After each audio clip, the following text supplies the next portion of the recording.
morning and welcome to Order Up, the Final Order Cutoff show. Today we're talking about all the comics on Final Order Cutoff this Monday, December 15th. And let me tell you, there are a lot of them. This is a week full of Godzilla, full of reprints, and full of facsimiles, and yet none of these are things you want to miss. So stay tuned. We have an incredible special guest, and you will not want to miss out after this opener.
Hi everyone, I'm Mathias Lewis, and I'm here to talk to you about FOC, or Final Order Cutoff.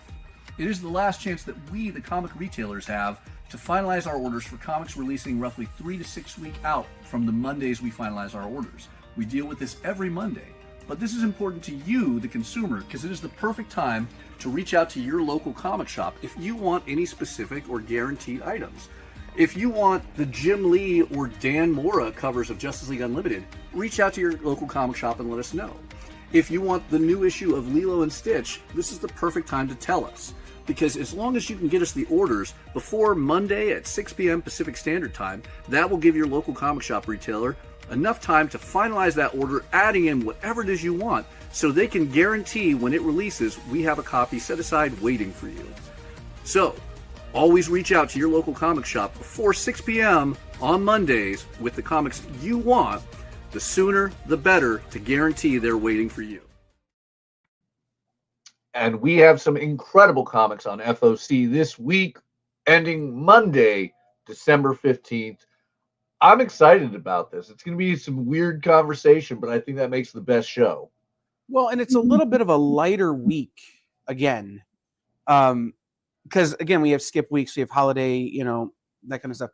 So there's not a ton at Lunar, and there's only 260 things at PRH. So it's a much lighter week to go through, but some of the stuff is much more interesting, I think, than we've seen in a few weeks. Yeah, and it is lighter. It is lighter in the respects to new releases. We have a large amount of facsimiles. We have a ridiculous amount of reprints, but those reprints are, of course, being reprinted because they're hot books. And some of them have some good and interesting twists on them. I'd say there's at least one that makes it to our top 10 this week. Contemplating that one. I don't actually remember what's in the top 10. It's okay. It's been a weird morning. All right. So let's remind everyone where they can see everything that's on FOC, because we're going to talk about the big releases, the hot books, the amazing covers, and more. But if you want to see everything, if you're a fan of Marvel, Dark Horse, IDW, Distillery, Ignition Press, Boom Studios, Square Enix, Kodansha, and more, you're going to want to go to prhcomics.com. That is the home of Penguin Random House, and it will have all of the comics that they distribute on prhcomics.com. You'll see a simple website like this, and they know what to do. They keep their FOC right at the top here. You'll click this, and that will bring you over to an organized little website like that. Sort A to Z, and you can see everything on FOC this week. But if you're thinking, my problem is I want to see DC, I want to see Image, Dynamite, Oni, and more. For that, you're going to want to check lunardistribution.com. Lunar is one of the main distributors for those incredible publishers and probably the best FOC website for them. So go to lunardistribution.com. There you'll have to scroll down a little bit to upcoming FOC. Make sure you're clicking on the right day, and you can already see some amazing things we'll be talking about a little bit later. But that being said, I like to start at PRH. I don't know. Maybe it's the reverse alphabetic of it all, but I think it's do the big bit first. Yeah. Do the big bit first. Yeah. Get through the biggest chunk and then work your way backwards, I think. Sounds good. So shall we dive right in? Let's do it. Okay. So first off, numerically, we dive back to the founding of the United States of America with 1776. Issue number 3 is on FOC, and I love our great Gwen Stacy's comment that all spiders are created equal. I mean, yeah, you got the book right there in hand. I mean, have you read it yet? Oh yeah, but this is just the foil that I picked up this week because I hadn't seen this one in person. Yeah. And I'm like, ooh, I need the foil. So this is the foil version of number 1. Absolutely. I liked it. It's weird. Yeah. I don't know. Maybe it's as I'm getting older, but I'm not as big of a fan of alternative histories as I used to be. This one, I'm excited for number 2 to see how I really feel. Yeah. And number 3, though, some of these covers look incredible, so I'll at least be in for 3 issues. So I just can't wait for Mr. Feeney to show up as John Adams, is all I'm saying. I will say this, though, look, we have the Declaration of Independence right there on this incredible Phil Jimenez cover doing the homage to his Amazing Spider-Man of Barack Obama cover. And I am glad that Gwen wasn't there to say all spiders are created equal because, look, I love equality. Dude, some spiders got venom. Some spiders have long, hairy legs. There's a lot of differences in spiders that I don't need their equality as they're invading my house and crawling all over me, eating the flies and everything like that. Look, they have their purpose, but we don't need them in the Declaration of Independence. Save that for the humans. So this is where we get in trouble right here with that one. But yeah, a lot of amazing covers on 1776, and another one where we have to finalize our orders for issue number 3 before issue number 2 comes out. Why it is very important to reach out and communicate with your retailer and let them know on things you'd like. Moving forward, though, we have an annual. Amazing Spider-Man gets its first annual of 2026 as that releases in January on the 28th. And the thing I'm excited about on this is it's the return of Rapid. Rapid is the character that was created by Chip Zdarsky in the Giant Size Amazing Spider-Man last year. So we get him back with a new story by Saladin Ahmed. Joe Kelly, our main ASM writer, has also got a story, and a few other creators. Should be fun. I think we even get to have Screwball, who's not somebody we get to see as much in modern comics, back. So should be a fun little bit of spider stuff, not tying directly into the main ASM. If you're going to bring back Screwball, you need to bring back Four Bushman. That might happen. I understand. I'm waiting. I was promised a thing by a person who can make it happen, and it hasn't happened yet. Yeah. Listen, I'm just trying to get myself drawn into a Marvel comic with a pot on my head. There it is. And it hasn't happened. That also hasn't happened yet. So who knows? Maybe these are just lies to get me to shut up. I think the problem is you just don't have a pot on your head enough. There's not one close by. There you go. Take the opportunity next time. Take the initiative. Much like the protagonist of Ayaka is in love with Hiroko.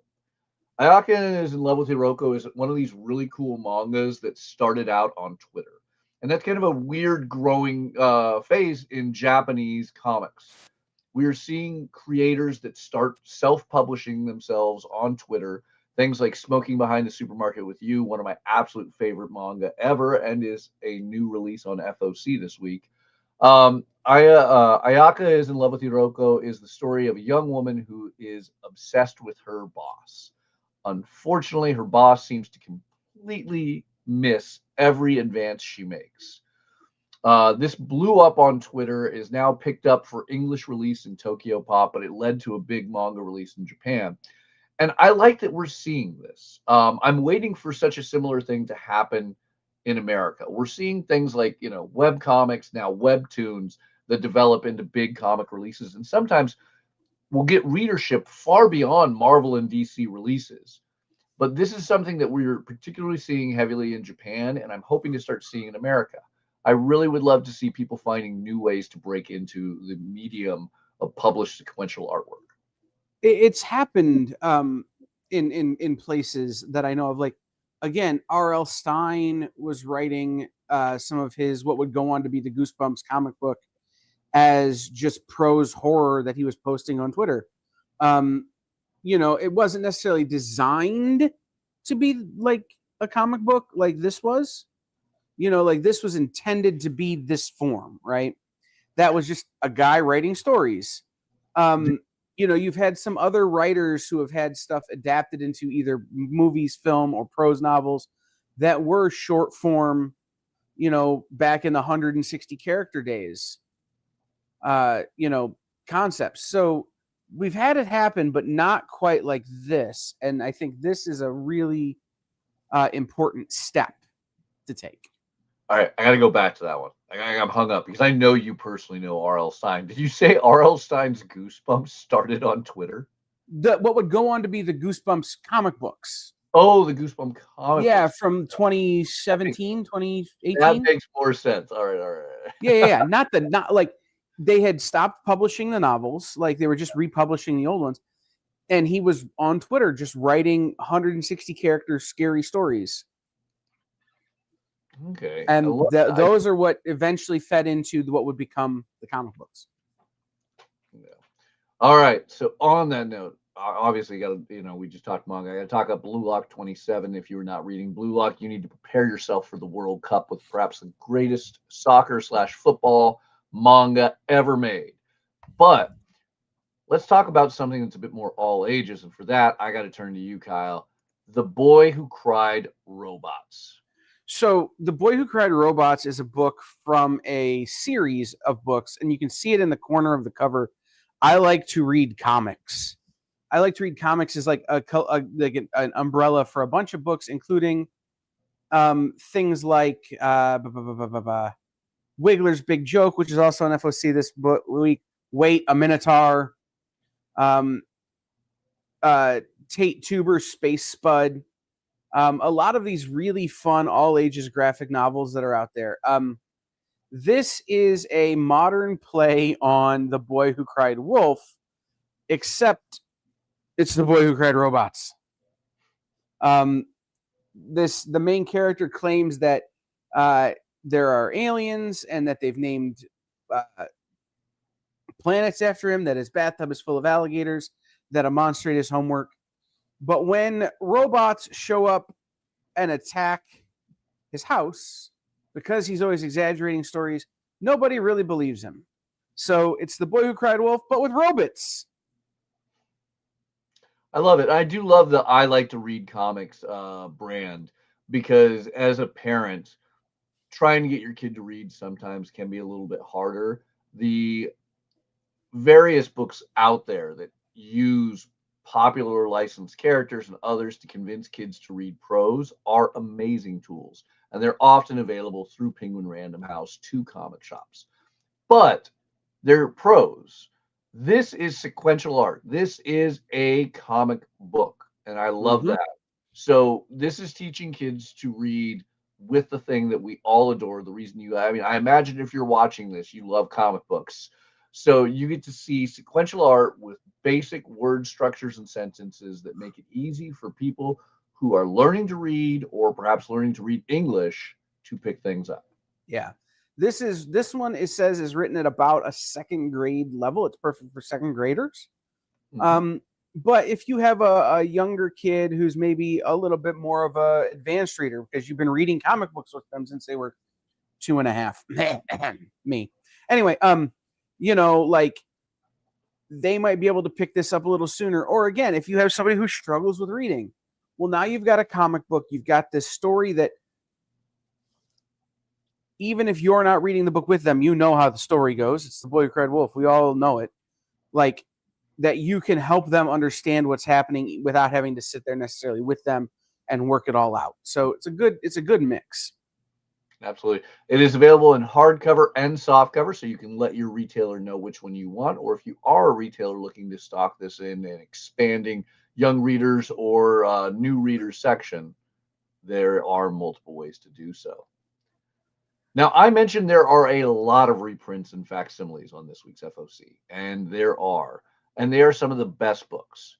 Chip Zdarsky's Captain America is amazing, but it is sold out, and now we have a third printing of number one, a third printing of number two, a second printing of number three, a second printing of number four, and yes, we're keeping it up, a second printing of number five to get you all caught up on any issues you might be missing, because this is a great run, and I honestly believe if you are a Captain America fan, you should be reading this weird tale of a Canadian scripting America's greatest hero. It is a great run, but I'll be real honest. Mm-hmm. This is on so many printings because a publisher was scared to take a shot. You have one of the hottest comic writers going, taking on one of the most iconic characters ever. Maybe overprint in a big way so that people can still get first prints. Or maybe we're only on a second print.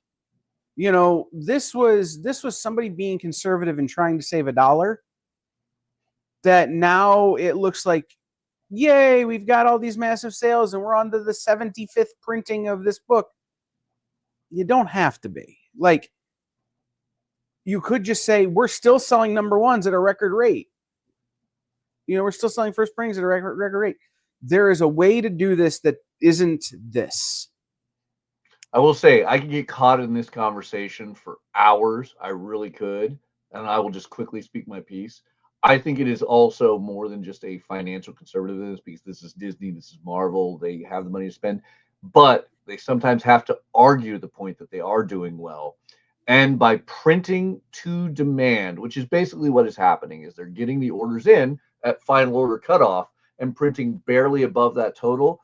It is to guarantee more attention from the higher ups by saying, look, we keep selling out. We're making such popular stuff. Right. We're making political and financial decisions rather than making decisions that are best for the community that is supporting That it. create readers.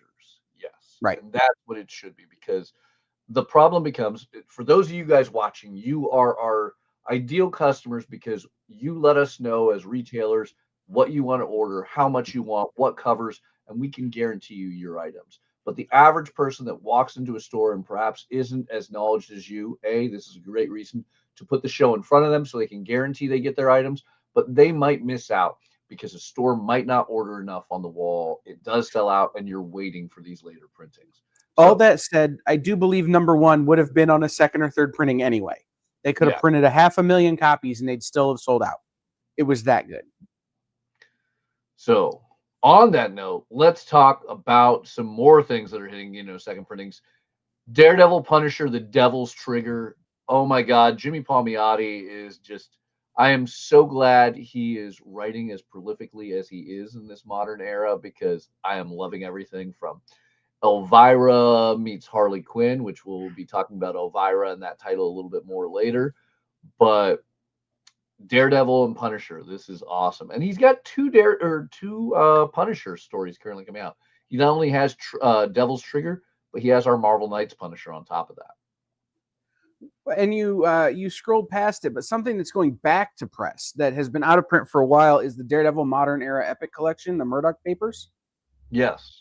So that's Bendis and Alex Maleev. It's an iconic Daredevil story.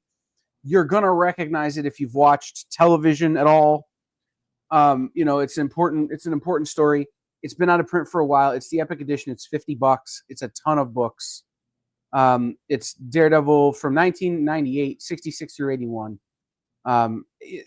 It's worth picking back up if you haven't been able to get it. And it's been out of print for 10 years or more. Wouldn't shock me. Yeah, I mean, probably 10 years, maybe a little longer. Mm-hmm. All right. A lot of great continuing series. And again, I just feel like we're going to be talking about a lot of reprints today. But if you're a fan of the cult classic horror film Event Horizon, and you have not read its prequel, Dark Descent, you are missing out. This gives so much more context to this unbelievable film without ruining anything. You could see the formation, the building of the Event Horizon and its initial mission that went so wrong. And now we are getting final printings, not just new printings, but final printings of Dark Descent. Number one hits its fourth and final printing. Number two hits its third and final printing. Number three hits its second and final, as does the fourth, just in time to get you issue number 5, the big conclusion to Event Horizon Dark Descent. And it sounds like that will not be the end of the story of Event Horizon, amazingly, but it will be the end of this incredible prequel. This is hot off of new printings of number 1 and number 2 that hit stands this week and likely sold out because people like myself repurchased it with those beautiful new connecting covers. But man, I didn't think I was going to get dragged into this the way that I did. Like, look, I appreciate the Event Horizon movie. It horrified me, decades ago, and I appreciate rewatching it. But I wouldn't say I was the hugest fan of Event Horizon. I've never seen Event Horizon not on cable. Well, oh, yeah, that's true too. But yeah, I picked up Event Horizon and I'm hooked. I am hooked with Dark Descent, and I cannot wait to see this wrap up in issue number 5. If you've ever been an Event Horizon fan, if you get the chance, it's streaming. Go give it a watch. If you haven't seen it, it will mess with you. And then grab this comic because this is IDW horror doing it right. All right. Fantastic Four fans, if you have been sleeping on Ryan North's relaunch series, look, Fantastic Four, can be real hit or miss. For every Stan Lee, Jack Kirby, and Jonathan Hickman run, there are some ones that I won't name that don't land as well. The Fantastic First family that they are sometimes can be a little hard to write and a little hard to enjoy. But Ryan North and Humberto Ramos have been just knocking it out of the park with this current run. I am loving these issues. And if for any reason you can't track down the single issues at your local comic shop, get an order in on this trade paperback. It is fun. I mean, this is more enjoyable than the Fantastic Four movie. And I liked that movie. This isn't a knock towards the movie. This is just fun, easy to enter Fantastic Four storytelling. And on this one, there is a direct market exclusive cover that is Alex Ross. So be on the lookout for that as well. Yes. Ooh, I love that.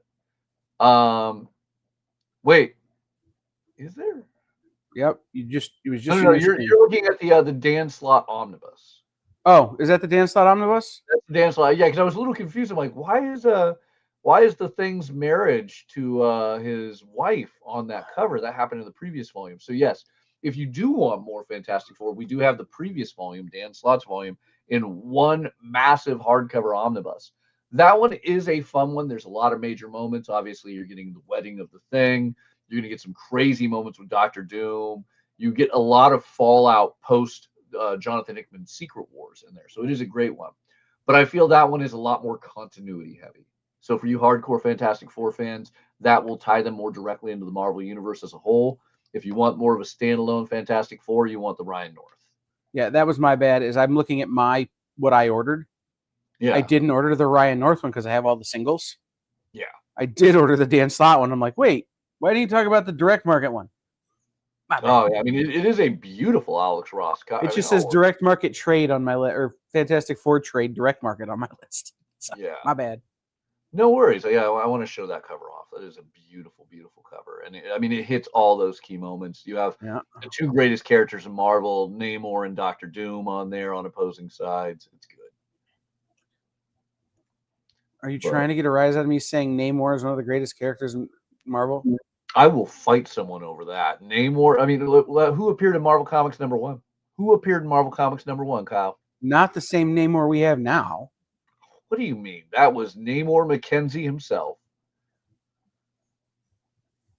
Someone in the comments back me up. Namor is the best. All right. We have continuations of Kelly Sue DeConnick's incredible FML. We're not going to translate what that acronym's for. And Galactic from Distillery.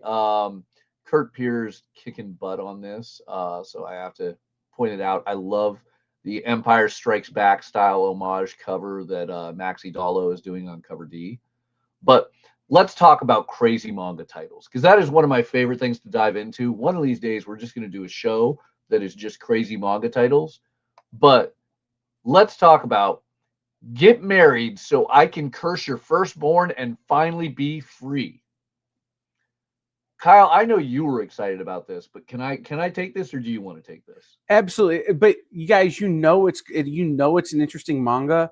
When I go, Mathias, I've got a manga we have to talk about, and it's a cat girl manga, and he loses his mind. So we're both in on this. This is going to be a great book. I'll let him talk about it because he can pronounce the names. All right. So I'm excited about this because I recently saw a meme. I mean, I know there's my basis. I saw a meme. I saw a meme that had a similar joke, and this takes it so much better. I cannot wait to read this. So I'm just literally going to read a chaotic and ecchi romantic comedy about a god out to curse a family and the unfortunate guy who falls for her. Because Kuro, a black cat, is a god of fortune down on her luck. She's turned into a vengeful god against her will, and the only way to return her former status is to curse 7 generations of the Nishikori bloodline. She's close to being free, but to get there, she needs to make sure the 7th generation actually gets born. Let's face it, modern generation not having a lot of kids. That means finding a match for Nishikori Kotaro, which is harder than you might think, because Kotara is tragically unpopular. Not only that, he insists that the only woman he wants is the cat-eared Kuro herself. I love this. I love the idea that the only way this god gets uncursed is to make sure there are continuing bloodlines in an era from a region where we are notoriously worried about future generations populating. And the idea that on top of that, it might end up being you that has to birth your next, bloodline curse. It's hilarious. Look, you can already see the ridiculous cover to Volume 2 on there. This releases February 17th. Look, I am all for anyone. There's never a kink shame for me, but 7 Seas Entertainment often does a lot of mature books. I'm 100% in. This is ridiculous to the degree that I need it. Yeah, this totally feels like the manga version of a Japanese dating sim. I think that's a failed dating sim, though, when our protagonist only wants to go after the host. Right. Like, I mean, you're not good at it. Like, whoever's playing it's pretty bad at the game. Yeah, but this is like if The Bachelor, gave the rose to the TV show host as opposed to one of the women, in my opinion. And Yeah. look, that would be the greatest season of The Bachelor ever. Why is somebody not already falsifying this reality TV show? God, man, Okay, I I don't agree. I don't approve of generative AI, but if somebody made that, I'd be all right with it. All right, man, we're going to keep manga on the topic today, too, because one of my favorite manga series ever is getting a super legacy edition box set. We've talked about it already that Ghost in the Shell is coming back hard with an uncensored version for the first time in the US. And this is the way I want to own it. A box set of hardcovers by Shiro Masamune, one of the greatest mangaka out there. This is going to collect the uncensored versions as they originally were in Japan, translated to English, premium slipcase, hardcover, new artwork, new posters, giant 10-inch wide poster in there. This has the original Ghost in the Shell from 91. Ghost in the Shell 1.5, the human error processor from 2003, very classic Dark Horse release here in the US, and man-machine interface number 2. This is unbelievable. This is everything you need from Shiro Masamune. The only way I can get happier is if I can get Appleseed out of this, but. And I will say this: if your only experience with Ghost in the Shell is the Scarlett Johansson movie, check this out. This is, it's a little bit of an expensive lift at, what is it, $140? Yeah. But most of this stuff is available through library systems if you want to read some of it before you invest in the big book or invest in the big box set. But check this out. This is one of the most important manga of all time. One of the most influential manga of all time. So, if you call yourself a manga fan, you definitely need to have read it. Absolutely. I mean, and it is one of those crazy things where I will say, look, Dark Horse, who had the rights to do the English releases of Ghost in the Shell for ages, they put out good quality stuff. I am in no way faltering them.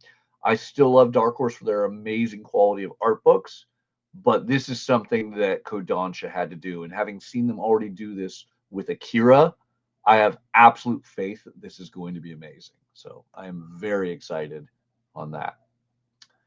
Now, keeping it with a Japanese theme, but moving away back over to Western comic releases. The other big theme of this week, it's reprints, it's facsimiles, it's manga, and it's the greatest kaiju of all time, the King of Monsters, Godzilla. And the first one we got to do is a follow up to the yet as of yet unreleased Godzilla number 6. Godzilla number 6, we already have it spoiled. We know Godzilla dies. So what could happen in Godzilla of the Kaisei era number 7? Well, Tim Seeley has put together an all-star team of people to destroy the kaijus. They've accomplished their mission. They've eliminated Godzilla, or have they? It looks like we have the return of Godzilla, and he's not going to be as he was. Get ready for a massive rebirth of Godzilla in a most unexpected way. You can read the solicitation, you'll get a good hint of what that is. I don't want to be the one to spoil it outright, but I'm going to say this is going to be worth ordering. Already, Tim Seeley is knocking this out of the park issue after issue. I have been loving this series more than any other Godzilla releasing, and we are in a golden age of Godzilla. But this issue, whew, big. A lot of great covers. I mean, I love all of them. Personally, I really love the 1 in 25 just because it has the Japanese Gojira down like it was a proper movie poster. But that's not something every store is going to get. So I do have to advise, if you're interested in it, reach out to your local comic shop, see if it's available, see how much it's going to cost, because being a ratio variant, it is not likely going to be cover price. But Godzilla doesn't stop there today.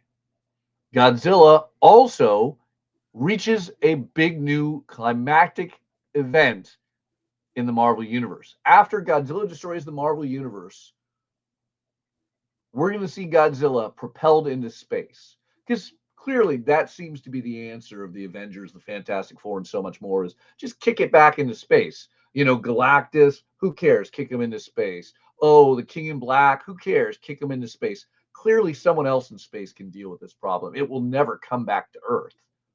Or will it?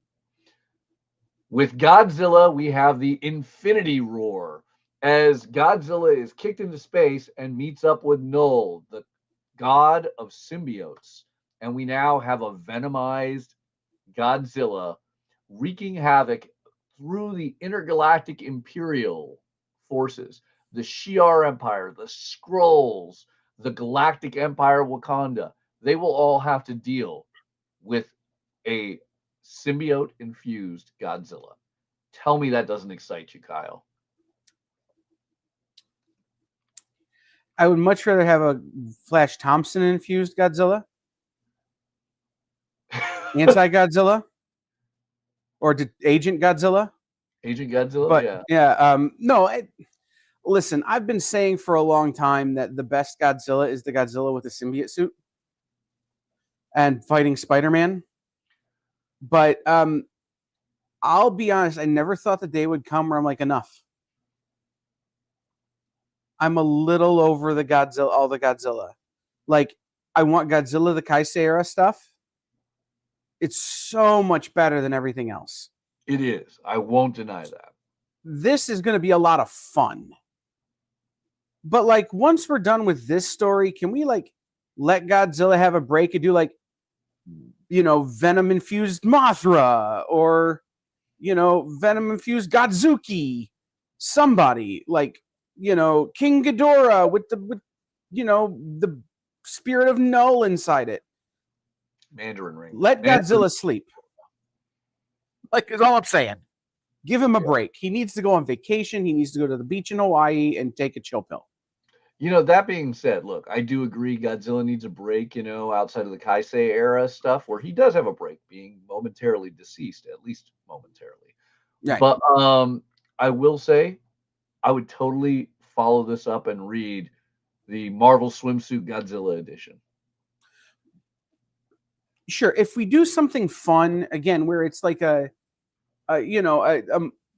like something like that, where we're bringing in more of the characters, but Godzilla is not the only kaiju from the Godzilla stories. Yes. That is a great every publisher is using Godzilla right now, and it's been great to see this popularity of Godzilla surge. I've loved Godzilla a long time, but okay, can I get King Ghidorah versus the Fantastic Four, where each member of the Fantastic Four has to take on one head, right? Or Avengers versus Does Ghidorah have 4 heads? I think King Ghidorah has 3 heads, right? Or does he have 4? I'm not. yes. Well, it depends on which one you're using at this point, because some of the action figures have 4, some of the action figures have 3. And let's be honest, what's the Invisible Girl really going to do against King Ghidorah? So, no, we don't talk down to the Invisible Woman. The Invisible Woman, first and foremost, is the most powerful member of the Fantastic Four. Anyway, but let's get some of the other characters in here, and then at the end we can bring Godzilla back, and it's like, okay, Null is here, Shriek is here, Venom is here. We've got all of the kaijus with symbiotes, and do something. Let's just take a break from Godzilla, because everybody's Godzillaing me to death. All right, but then that's where I have to show off this beautiful Mothra Captain Marvel cover. Yeah, women of these 2 universes. I'll be honest, this is where I got the idea, because now I want this. Yeah. All right, more fun things hitting second printings. Hulk Smash Everything. If you did not watch Hulk Smash Puny Dinosaurs, now's your chance to grab it. I really think they should have had more dinosaurs on that cover. Same with Infernal Hulk, getting reprints of issue number 2 and issue number 1. Had a reprint last week. Issue number 3 all set up to continue this dark demonic tale of the Hulk. Then here's a unique one I want to point out, because once again, this is one of the fun things that we get in the modern era. In a post-Diamond era, though Diamond did sometimes have these things, with Penguin Random House, we have access to incredible prose novels, Star Wars prose novels, classic writers.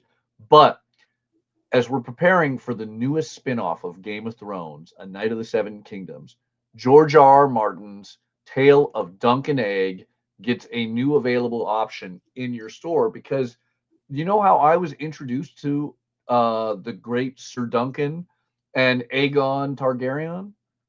It was I don't know who those people are. What? Oh, you don't? I don't know who those people are. Ah, well, you will want to watch A Knight of the Seven Kingdoms, or perhaps order this. But roughly 80 years before a Game of Thrones started, before a young boy was pushed out a window, or even the Targaryens were dethroned by the Baratheons, there was a young hedge knight who would shape his destiny in Westeros. George R. R. Martin wrote The Knight of the Seven Kingdoms, otherwise The Tales of Dunk and Egg, in 3 short stories that were part of fantasy anthologies. And these came out around the same time as he was doing The Tale of Ice and Fire. But my favorite thing was, back then, Devil's Due Publishing and eventually Marvel Comics, all the way up through Amazon Comics, published these tales as comics. Written by George R. R. Martin with Mike S. Miller on artwork. They were amazing tales of an era without dragons, pre-Game of Thrones. And now we are going to be getting this as a brand new series on HBO starting in 2026. And if you have not read these tales, they are amazing. And here's my favorite part for all you George R. R. Martin fans complaining about waiting on book 6 of Song of Ice and Fire. This is complete. The entire story of Dunk and Egg is complete, and you can get it all in this book. You don't have to worry about him passing away before it finishes. So I love this tale. This is a great one. So you can see this. There are additional formats of this. You can get hardcovers still. But I do like this photo edition to prep everyone for the new series. Did I sell you on it, Kyle? Are you interested in discovering who these new knights are? Not at all. Not remotely. All right. Okay. My sword and sorcery deal is this: if I can play the characters in Dungeons and Dragons, I'm in. I'm not a big sword and sorcery fan, but my big concern is, and this is why I will likely pick up that book. I don't know that Game of Thrones can live up to the hype of what Game of Thrones has been built up to, right? I've never seen it. I've never watched a second of it. I didn't have HBO when it started. And then by that point, it was like this big thing where it could never live up to, this is the greatest show ever made and ever featured a dragon. No, Peach Dragon still exists, guys. And then by the time it was like, okay, maybe I'll get around to watching it, it's relieving Starbucks cups and scenes, and it's like they're phoning it in. So I have very little interest in the universe. However, something that takes place 100 years before all of that Michigas, right? Something that takes place way before that is sort of tangentially related is of interest only in as much as, okay, now you've got a chance to sell me on something that hasn't already been built up so big it can only be disappointing. Yeah. And I am really, really excited, I must say, though, that this is something that's completed. There is no room for the showrunners to try and make up. I mean, they have always the ability to make up content, to add and fluff things out. We see that with House of Dragon because, well, the story is complete on that as well. It was done more encyclopedic than it was prose. I think that the Tale of Dunk and Egg, which has been renamed to Night of the Seven Kingdoms, has that incredible story already plotted out. And I do think those sequential art. I do think those yellow and red covers that we saw are gorgeous and look great on a shelf. So there's also that. Absolutely. So, moving forward, let's talk about something to get everyone ready for Valentine's Day. We are already placing orders for books that will be releasing in February. So, well, we have a number of horror-themed Christmas tales that are currently coming out. Ignition is getting us ahead with Love Ignited, releasing February 4th, just in time to be ready for Valentine's Day. We are getting a romantic horror anthology, and the very first anthology from Ignition Press. And to bring it, they brought some of the best creators who do horror anthology. Look at this amazing B cover by Martin Morazzo. You likely know him from Ice Cream Man fame. But we're going to have infamous Patrick Horvath doing some writing. And that doesn't stop there. We have Chris Burnham of Doom Control, Morgan Beam of Author Immortal, Rosa Ekdahl of Think Tank, Olivia Dufault of the TV series Legion, and Danny, who's currently just wrapped up Universal Monsters: The Invisible Man. And that is not everyone that is on there. I am excited for this. And I mean, it's Patrick Horvath. I don't think Patrick Horvath has done anything that has failed in his entire time in the comic book industry.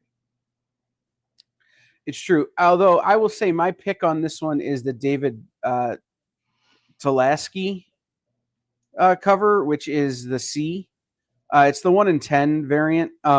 So not every shop will get it, but it just reminds me of those novels like when I was growing up that my grandmother would have, like, you know, next to the couch. She's like, don't look at that. That kind of gives me that sort of vibe, and I think it's a fun way to take a horror anthology. So shout out to that. This is also a big week. There's a lot of Ignition Press out this week. Indeed. Or on FOC this week. So I don't have Daniel Crary here. Well, you know, Ignition Press last week when the data came out from Managed Comics and Comic Shop Assistant, you know, they were in the top 10 publishers, and that's huge. And a big week like this where there's a lot of titles means that there's a lot of interest. So it's showing that it's working. Absolutely. I love it. I mean, I think that Ignition is doing everything right. I am very appreciative of them, and I am excited. And we'll be talking about another big new #1 from them soon.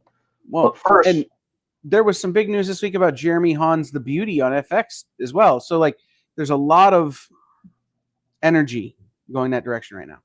Yes, I love it. So the first screeners are out there. Ooh, I'm going to have to beg someone for that.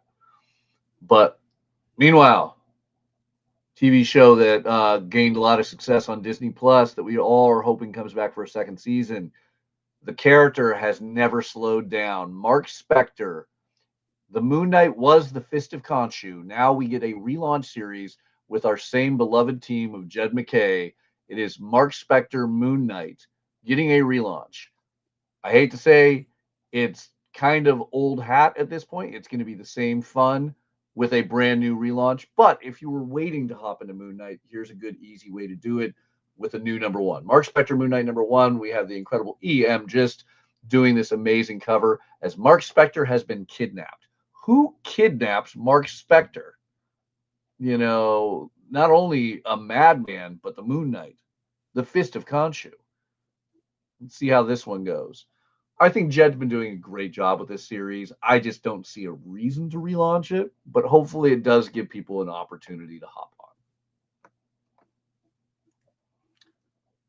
Now we didn't take too long on this, so let's dive direct. I mean, let's talk about a few things. So yeah, I want to give Ignition a moment to breathe. Marion Heretic continuing on. If you're not reading this, you are missing out on one of my favorite Boom books. I truly believe this is Something is Killing the Children 2.0. This is great. Every issue is amazing. Like not to slight Werther Dell'Edera, but I think the art is even more amazing than Sick Tick.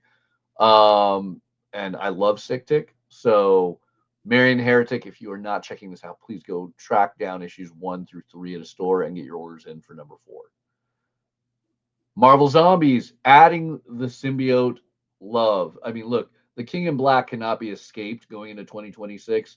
He's in the main Marvel universe. He's in the Godzilla Marvel universe. And now he's in the Marvel Zombies universe. As the Marvel Zombies bring it up to another level, Null chose the worst time to come to Earth, but maybe it works out for him.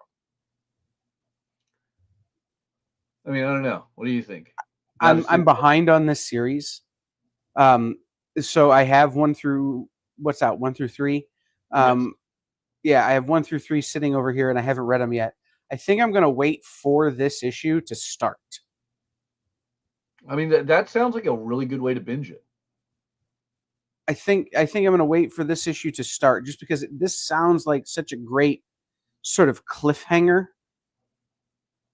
Right? Everything about this sounds like it's a great place to, okay, now I'm caught up. Now I get that anticipation. So Absolutely. I think that's what I'm going to do. All right. I feel we've given Ignition enough of a break. They need to dive right back in it. So let's. You're going to scroll past one of the greatest titles. Okay, that all right. we don't need to talk about. Only I Know the World is Ending and Getting Killed by Rampaging Beasts Only Make Me Stronger. That is Volume 4, mind you, too. Yeah. I mean, but do you find that better than My Kitten is a Picky Eater, Volume 7? Well, it's more words. No, it is true. It is true. And we must judge a manga by the quantity of words in its title. It's a great way to know if you're going to dig a manga or not, is if you want to read all the words in the title. Again, it is why you always want to check out prhcomics.com and lunardistribution.com to scroll through on your own, because perhaps there is something that you will love that we didn't talk up, or continuing series you might not already be on that you might discover and want to track down. In fact, and before we get to Ripcord, just quickly, Punisher Red Band number 5, it's 5th issue, but there is a Dole variant that is going to be a polybag that is just incredible. I wish it was not a ratio variant. It is so beautiful. I want to order 1 million copies because, as you see from the main cover, Punisher is up against not only Kingpin but Tombstone, and that is a battle I want to see. I don't see a ratio on here. The Dolly Do you know what the cover ratio is? is the ratio. It is the 1 in 25. Okay. Yeah. I just need to know if I need to up my order. Yeah. I think I need to order 3 more copies. Yeah. So unfortunately, I get to see the perception that allows me to see what ratio it is, being a retailer. But for your average person, you're going to look for that star right there where it says incentive variant. Oh, there you go. And that will inform you that that's where you want to reach out to your local comic shop. You can always message us, message me directly, and I will take the time to get that research information for you, regardless of which comic shop you're shopping at. I know I can tell you firsthand, comic shop owners and retailers, can be busy people. So if you don't get a response, I'm happy to help out your shop by getting you the information so you can then place the order appropriately at your shop. Yep, my shop is going to make me make up the difference between the normal number of issues they order of Punisher and that variant. So I will happily do that. All right, let's talk about a new Ignition #1. Let's talk about Ripcord #1. New Cullen Bunn tale about a world where a drug is sneaking its way through the market. Unfortunately, this drug, it doesn't make you lack pain. It doesn't make you relaxed. It doesn't make you calm. It makes you a hardcore murderer. It makes you lose your mind and want to kill everyone in the vicinity. And as if Australia didn't have enough things that already wanted to kill you, this drug is blowing up there. Unfortunately, our protagonist's sibling has fallen to this drug, and she's trying to track her down and save her. This is a great comic. Cullen Bunn in Australia, dangerous place. The artwork on this is amazing. I have the Ash Can, which is in stores now. So reach out to your local comic shop, see if they still have the Ash Can for Ripcord available so you can go and pick it up and give it a read before you finalize your orders this Monday. This is an awesome comic. Like, oh man, I just, there's pages I wish I could show you in here, but the artwork is beautiful. I love the tones of this. This is going to be proper Cullen Bunn haunting with some high action. I'm noticing a trend. Ignition has several books where something happens to you and you become a mindless killer. I think we need to check in on Jeremy and some of the other editorial staff there at Ignition and make sure they're okay.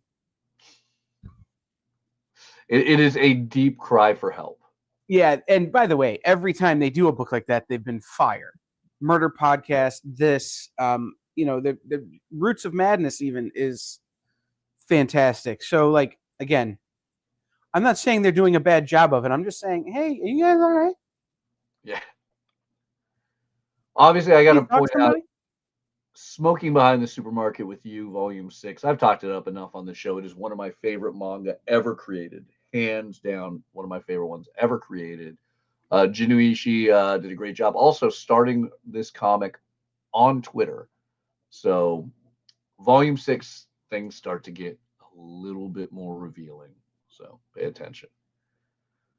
Then, here's a rare one. I don't get to talk about a lot of kids' books from IDW, but Sonic 84 caught my attention, especially because my son was the one that dragged me to all 3 Sonic movies in theaters.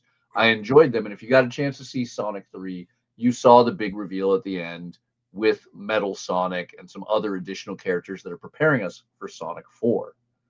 Now, this is a fun one because it deals with Metal Sonic and one of our other characters you see on the cover, and Bell.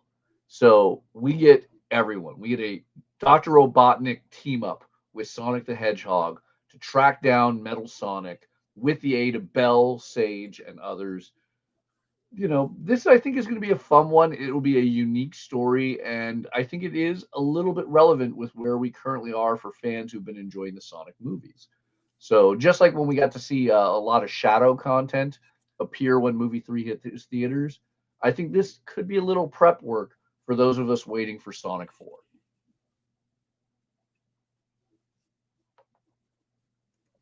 All right. I want to take a minute and call out something I didn't think I would like, which is Sorcerer Supreme.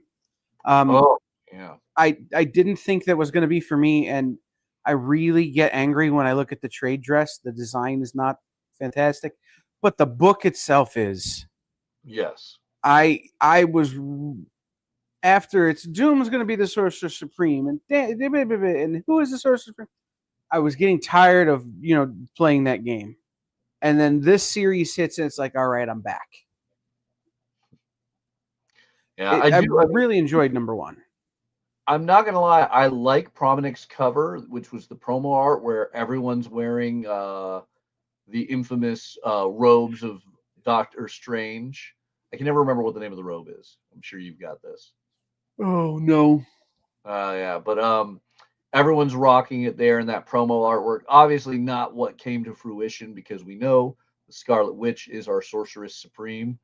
I'm shocked that they didn't alter the name last minute from Sorcerer to Sorceress Supreme, but perhaps we can do this in a non-gender defining The title. Cloak of Levitation.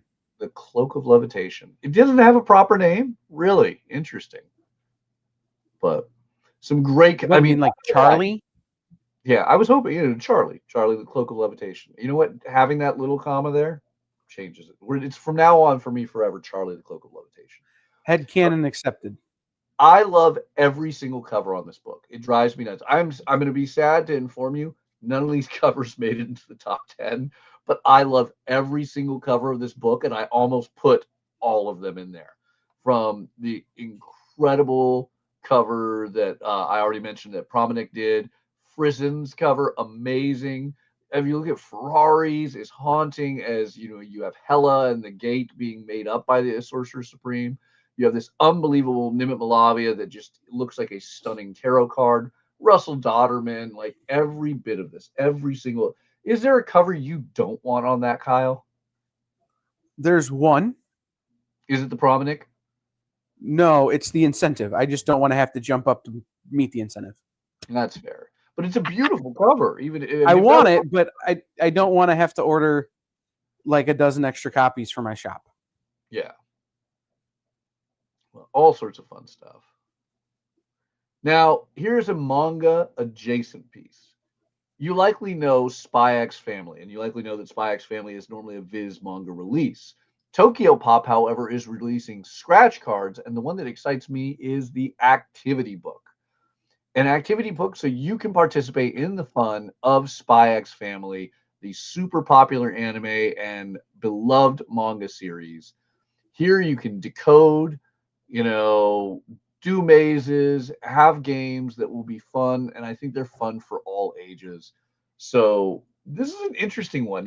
Like we get to see this with Marvel and DC characters thanks to so many wonderful licensors.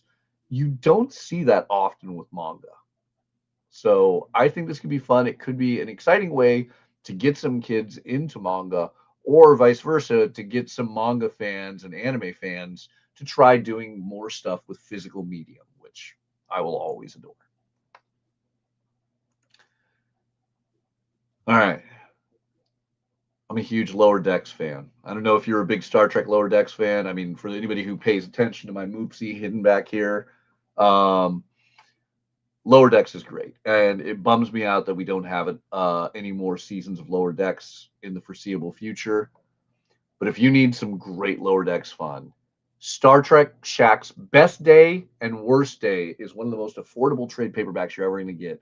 For only having 2 issues, this is a great $9 trade paperback with Ryan North, the man who is making Fantastic Four fun again, giving us a great tale that ties in not only to the last big Star Trek event, but the last 2 big Star Trek events. You're getting Day of Blood for Shaq's Best Day and Lore War for Shaq's Worst Day.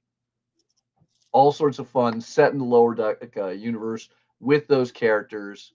Yeah, it's good, and I love that it was nominated for I guess. Yeah, I guess I was the judge who helped nominate that book for Eisner for Best Single Issue One Shot. It was not the one that won it, but it was definitely deserving of its nomination.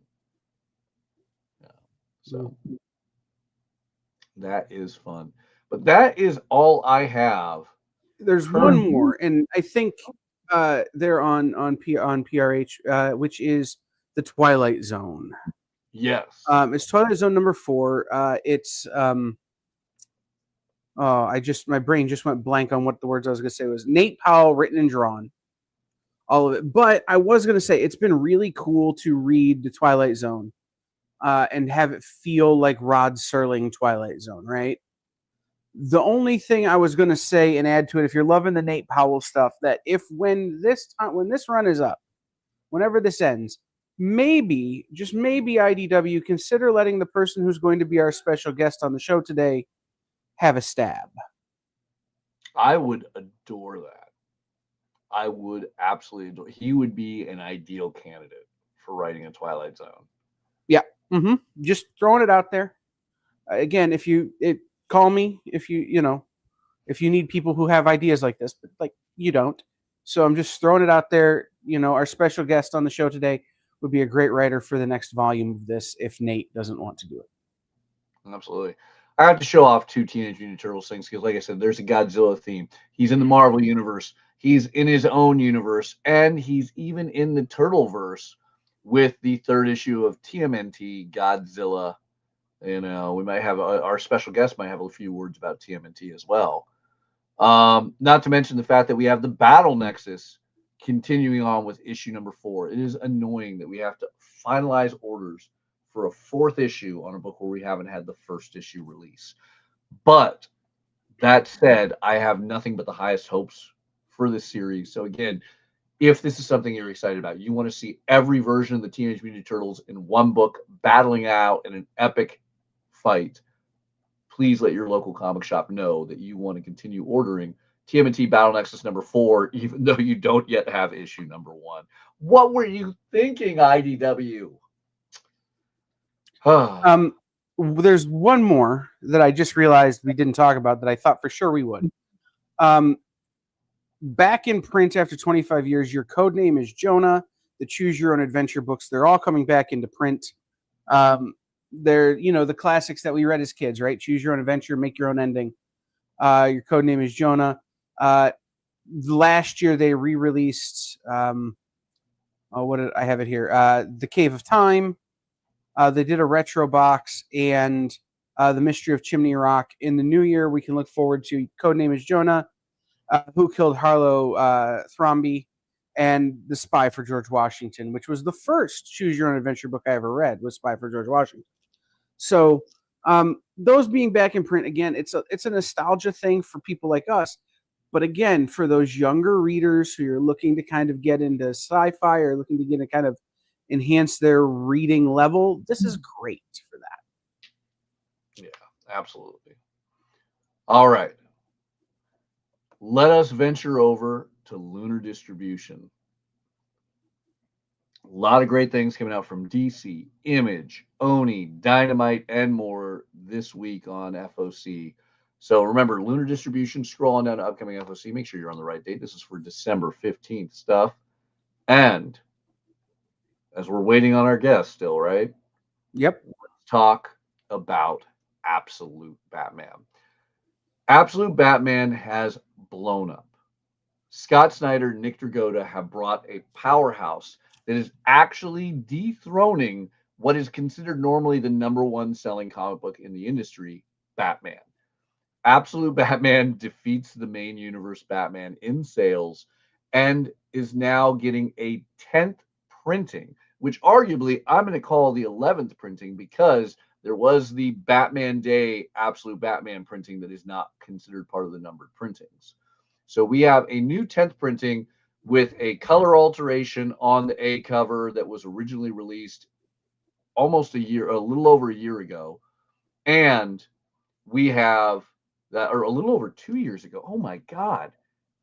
Absolute Universe has been strolling on for a while.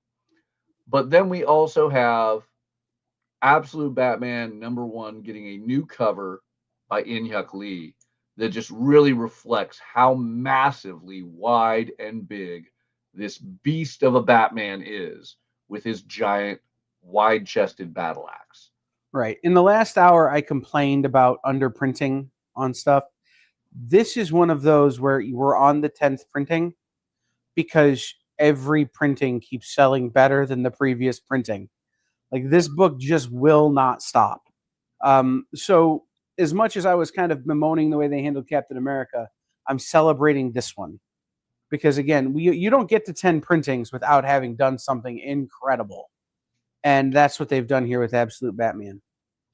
In fact, the only other titles I can name that have hit that many printings in the last few years, or perhaps ever, let's be 100% honest, perhaps ever, is the Energon universe in the way of Transformers and Void Rivals. I don't think G.I. Joe's hit it yet. I think Mark Spears Monsters is there. Mark Spears Monsters, if it's not there, it's getting very close. Right. It's there in printings. It might be around 6 or 7. Obviously, historically, I can say Batman: The Killing Joke exceeded that, but I can't name. there are a bunch. I mean, if you consider things like facsimiles and reprints 25 years later, later, like that kind of. But in terms of just consecutive printing after printing, I can't ever think of one. Yeah. And I mean, that's not where it stops. I mean, it is crazy to think a first printing A cover of Absolute Batman is now a triple figure book on the aftermarket. And likely not something you're going to find in your local comic shop. But that being said, it's deserving. It is amazing. It is an incredible book. I love it to death. My customers love it to death. I'm sure your local comic shop, it has a ton of customers that are adoring this. Scott Snyder has unleashed something that is somehow even bigger than his giant muscle Bruce Wayne. So with that said, how can we make it better? Well, issue 16 continues the epic crossover of Absolute Wonder Woman, Absolute Batman that started in Absolute Wonder Woman number 15. And just look at these amazing covers. You're still getting the giantness of this. Oh, I love this Frank Cho cover. But yes, now, as if it wasn't enough, we're taking the two greatest DC comics right now. I personally will still put Absolute Wonder Woman above Absolute Batman. I know I'm going to have a fight on my hands with that argument, but getting them both together, you're going to have the highest selling issue of Absolute Batman to date. And that's after banger after banger on this. We had Absolute Batman 13, which introduced Absolute Catwoman, and everyone went crazy on that. Absolute Batman 14, which officially gave us the full Absolute Harley Quinn. Absolute Batman 15. Everyone went insane this week over the first Absolute Joker, which that's haunting. And then we hit Absolute Batman 16 with the big crossover. Now, before I talk about any more Absolute, because wow, it's absolutely a lot, I want to take a moment and bring in our incredible guest. Because, well, he might not be doing anything Absolute. He is absolutely one of my favorite writers currently in comics. He is a man who does one of the greatest podcasts out there, Pulp Today, talking about incredible pulp noir tales. He is the writer of the cartoon series Bat Wheels. He's done amazing comics like Drawing Blood, Savage Tales, Elvira, Red Sonja, and more. David Avallone. Good morning, guys. How are you? Hey, David. Doing great. How are you doing? Excuse me. I'm good. Awesome. So you have an awesome book on FOC this week that compiles a collection of amazing tales. Thank you. It's Elvira in Horrorland. Is that a trade paperback or a hardcover? Oh, there I am. Okay. It is actually both. In fact, you can pre-order on Monday, December 15th, the trade paperback for $19.99 or the hardcover for only $24.99, which is, I hate to say, go for the hardcover. It's a better deal.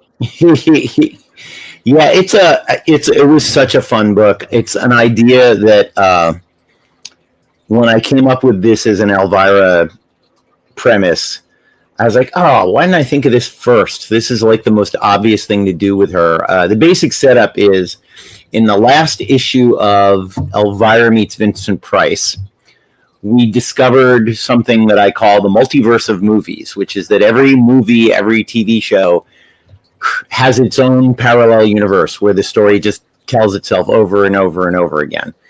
And there's a magical device that allows you to travel into these universes. And Elvira kind of gets caught bouncing between those universes, and she doesn't know how to work the remote and get herself home. So an issue at the end, the cliffhanger at the end of Elvira Meets Vincent Price was that she found herself standing in front of the Bates Motel in black and white. And obviously, in keeping with the Mad magazine of it all, it's not the Bates Motel, it's the Block Motel. Robert Bloch, if you don't know, was the author of the book Psycho. So Norman Bates is Norbert Bloch in this story. But it plays out pretty much as Psycho. And what keeps happening to her in each circumstance is she has to find, when she pops into the new universe, the remote control is no longer in her hand. And it's in the grip of whoever the villain is.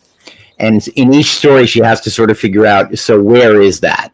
Where can I find? And it also forces her to confront whatever the big villain is in the story.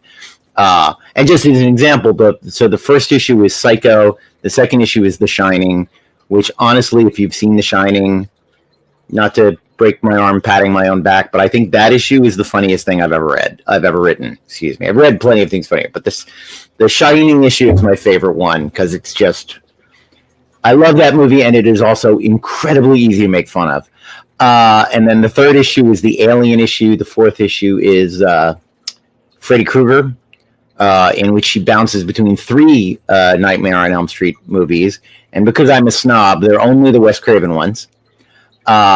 And then the fifth issue is the very challenging David Cronenberg issue, and that wraps up the series, which is mostly The Fly, but it's got a little bit of Scanners and Videodrome, and a tiny bit of Naked Lunch at the end because I'm very indulgent. But anyway, that's the book. It's a lot of fun. The art is by a really brilliant Italian artist named Silvia Califano. Silvia can handle anything. As you might imagine, there's likenesses on every page of this thing, and she nails them every time. Her Jack Nicholson is hilarious. Her Sigourney Weaver is terrific and recognizable and all of that. And she's also just, you love working with an artist that brings things to the table and makes you look better. In the Alien issue, this might be my favorite contribution an artist has ever made to something that I wrote, just because it was so out of left field. In the Alien issue, there's a panel that's Elvira telling the crew of the Nostromo that they're all going to die, and here's how they can avoid dying, and blah, blah, blah, blah, blah. And in the script, it's literally just panel 4, medium on Elvira, dialogue balloon, Elvira.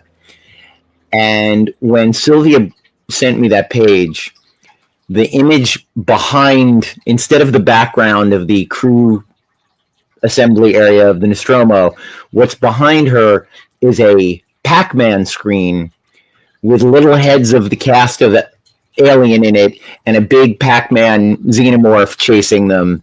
And I just fell out when I saw that. I thought that was the funniest idea visually.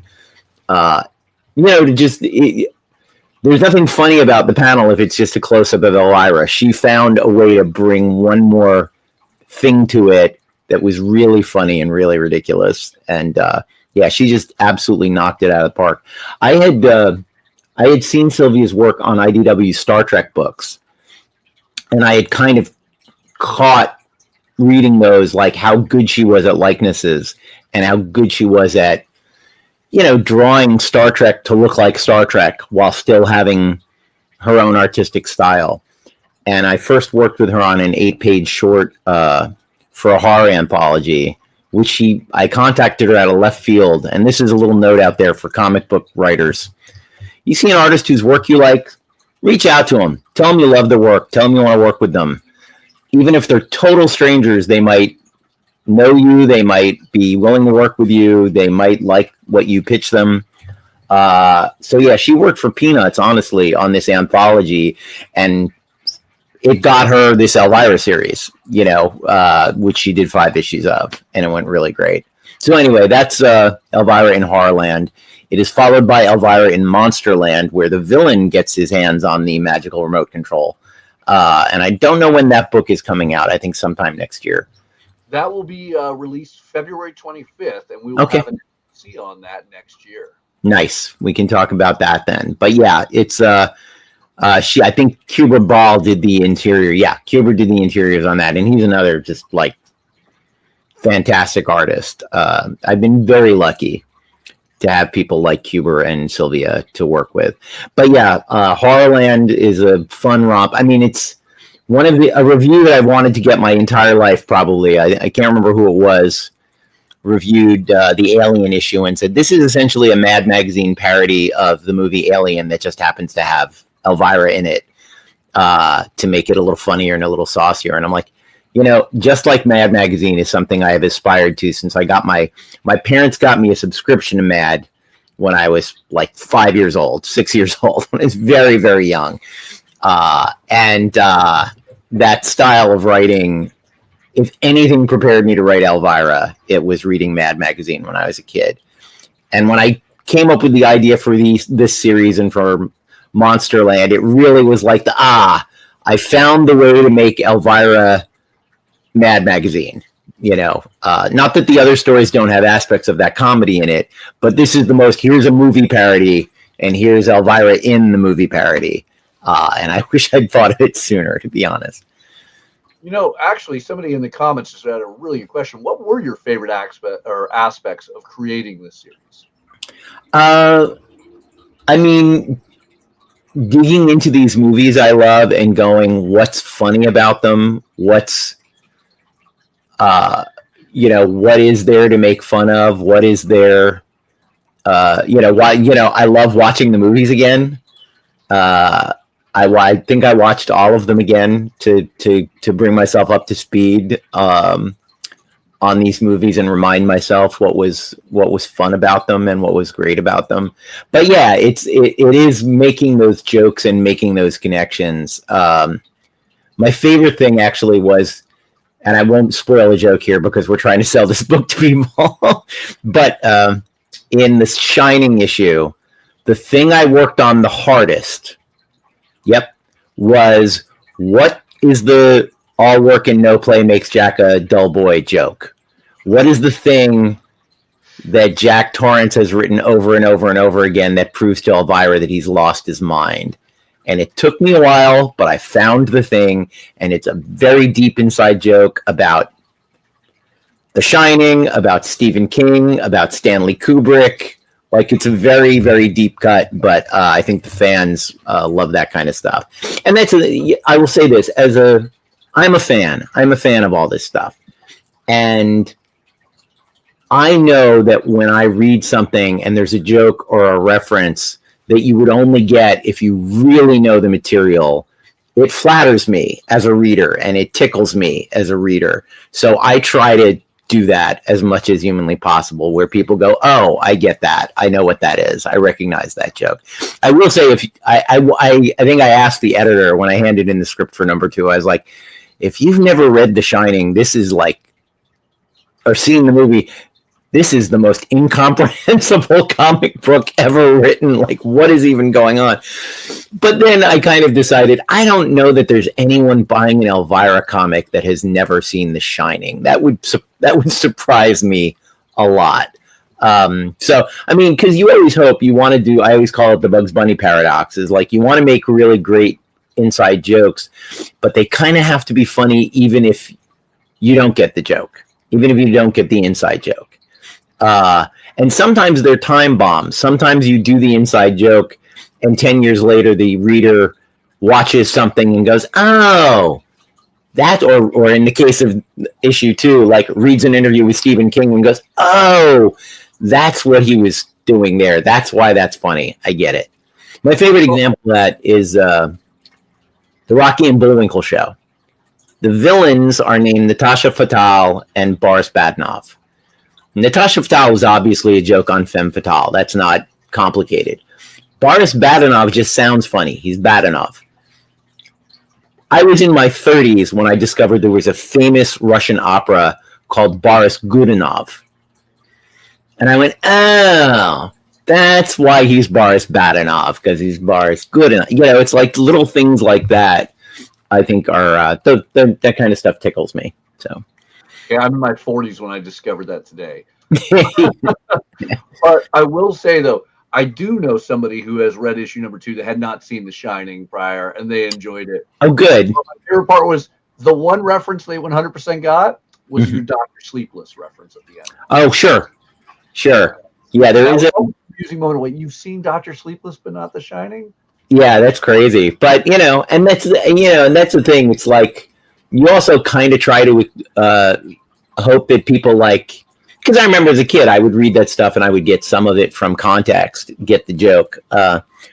When she meets the character Ash in Alien, I can't remember what I called him, Cinder, I think I called him and it's Ian Holm. She says, listen, Bilbo, And, maybe you know that Ian Holm played Bilbo, maybe you don't. And because this is true, Ash mutters under his breath, I also played Frodo on the BBC. Because that's a true thing. And I think Sigourney Weaver goes like, what did you say? And he's like, it's nothing, forget it. But, I like to think that the great thing about doing Elvira books, and it's it's a truism about writing IP as a comic book writer. It kind of is like, all the years I spent consuming pop culture were research for this job. Everything that I know about movies and television shows and books, this is where I get to use it. This is where it gets to come out. And that's nice. I wasn't wasting my time watching these things. They turned into a very strange job in my middle years. Yeah.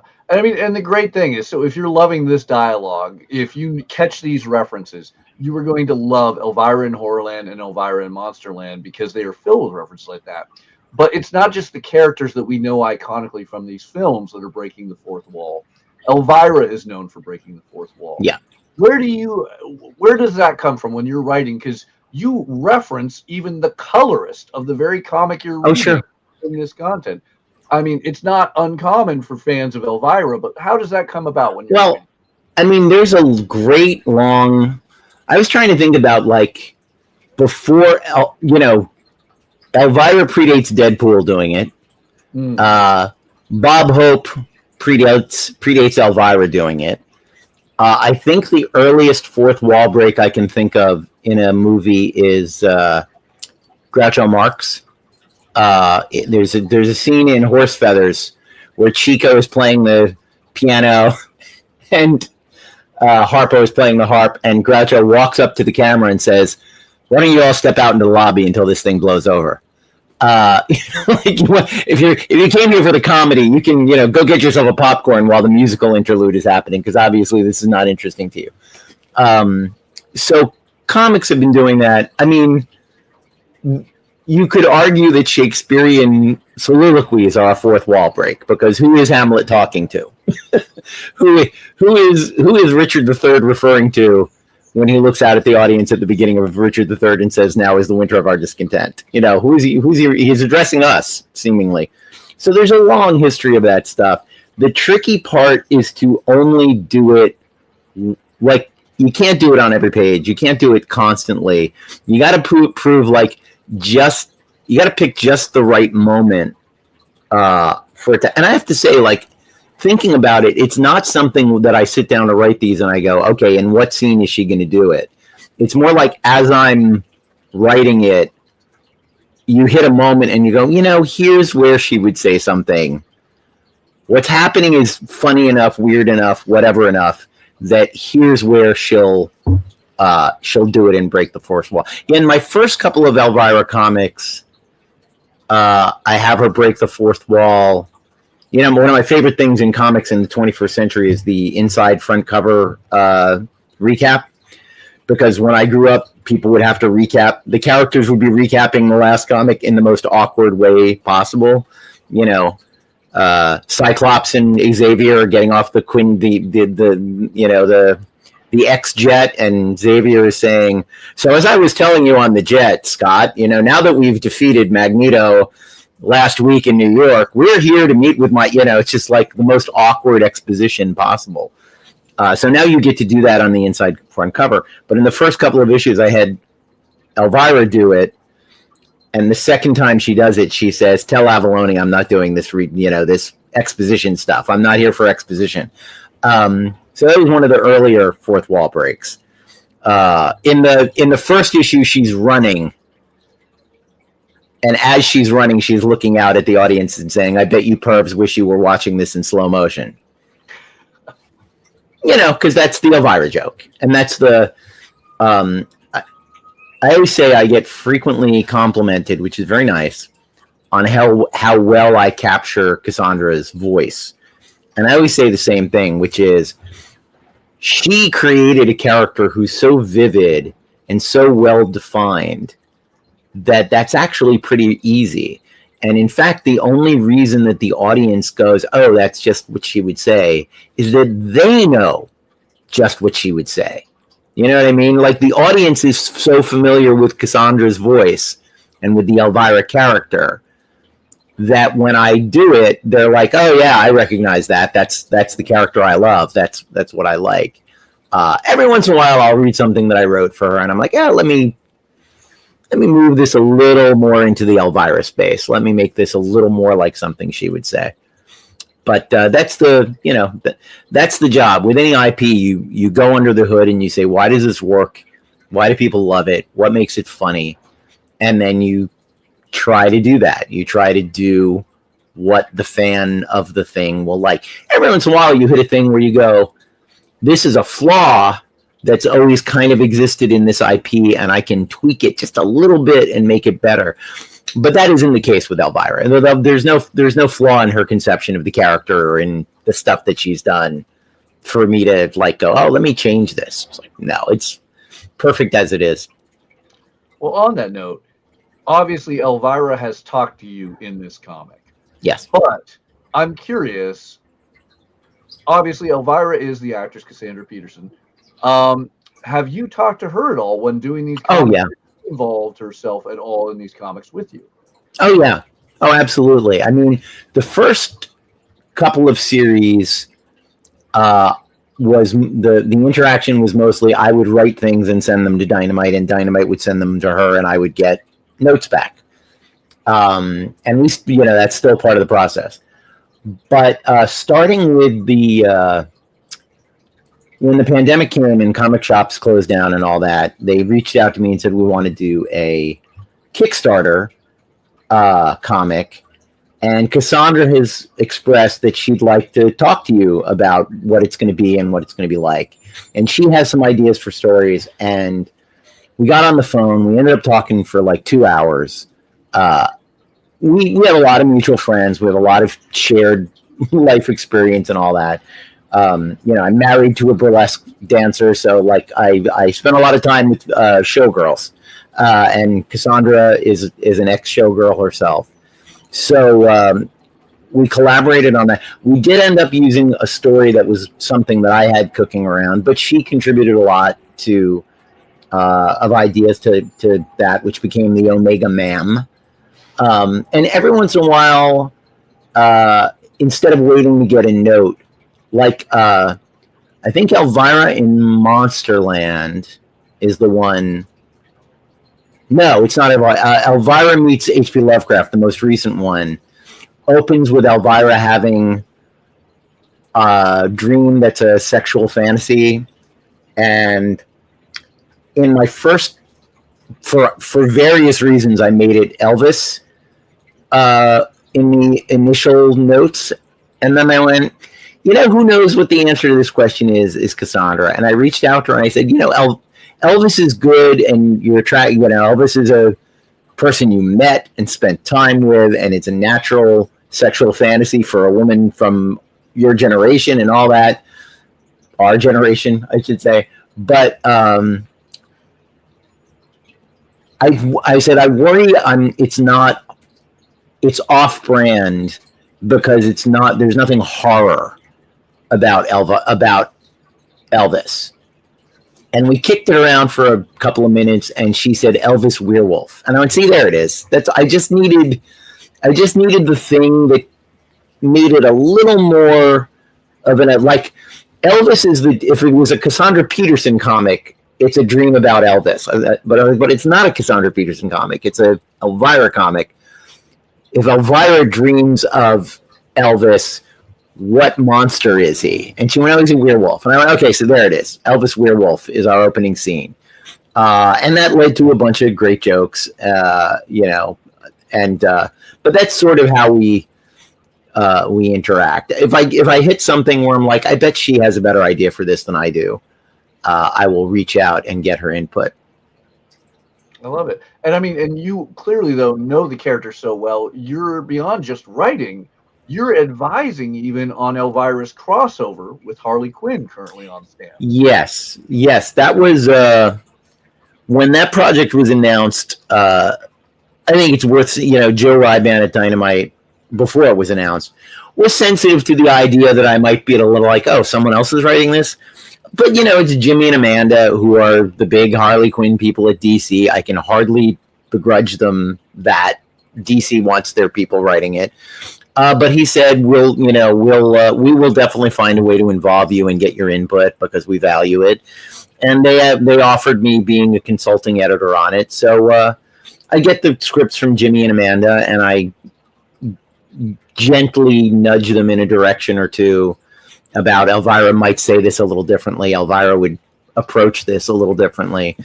And I'll say this, over the course of, I handed in the notes on the 5th one out of 6. The notes get fewer every time. Jimmy and Amanda really they're dialed in now on Elvira. I think initially they may have seen her as a figure very much like Harley, and I get that because they're both outsiders, they're both very sexual, and they're both shameless in the best possible way.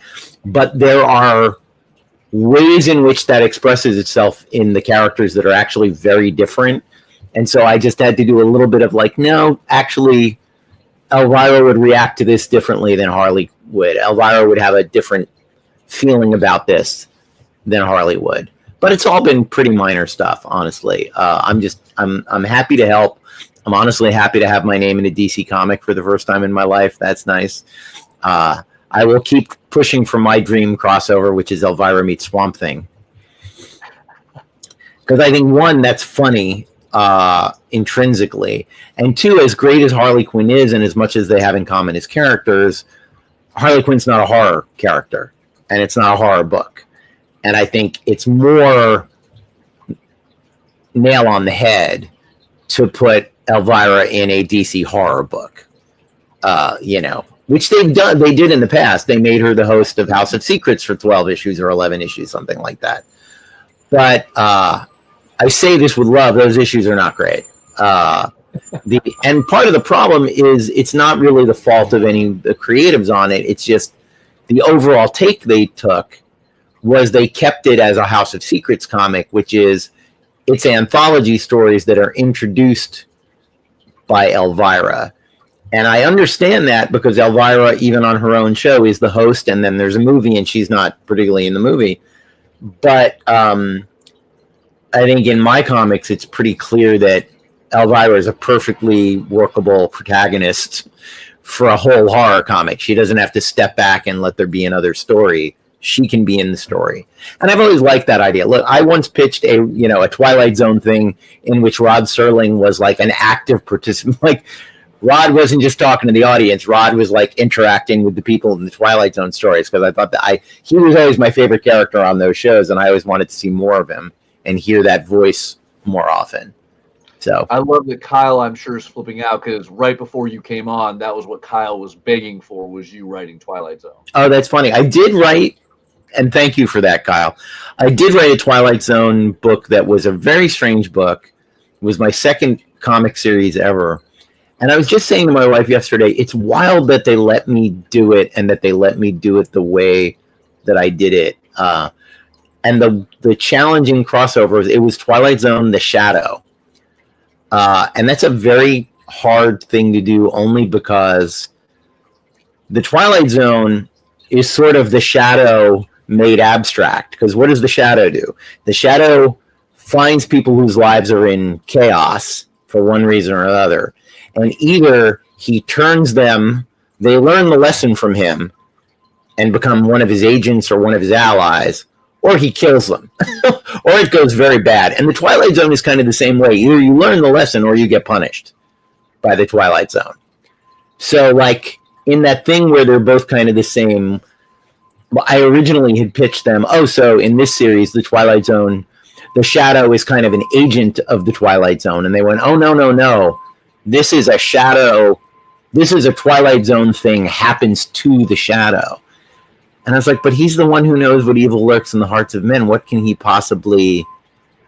He's a tricky character to have learn a lesson.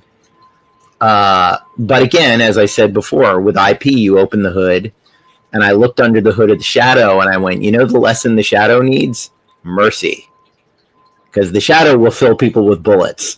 You know, the Shadow's answer to crime is, you know, twin blazing 45 caliber automatic, semi-automatic pistols, which is not actually the correct answer to all of society's problems.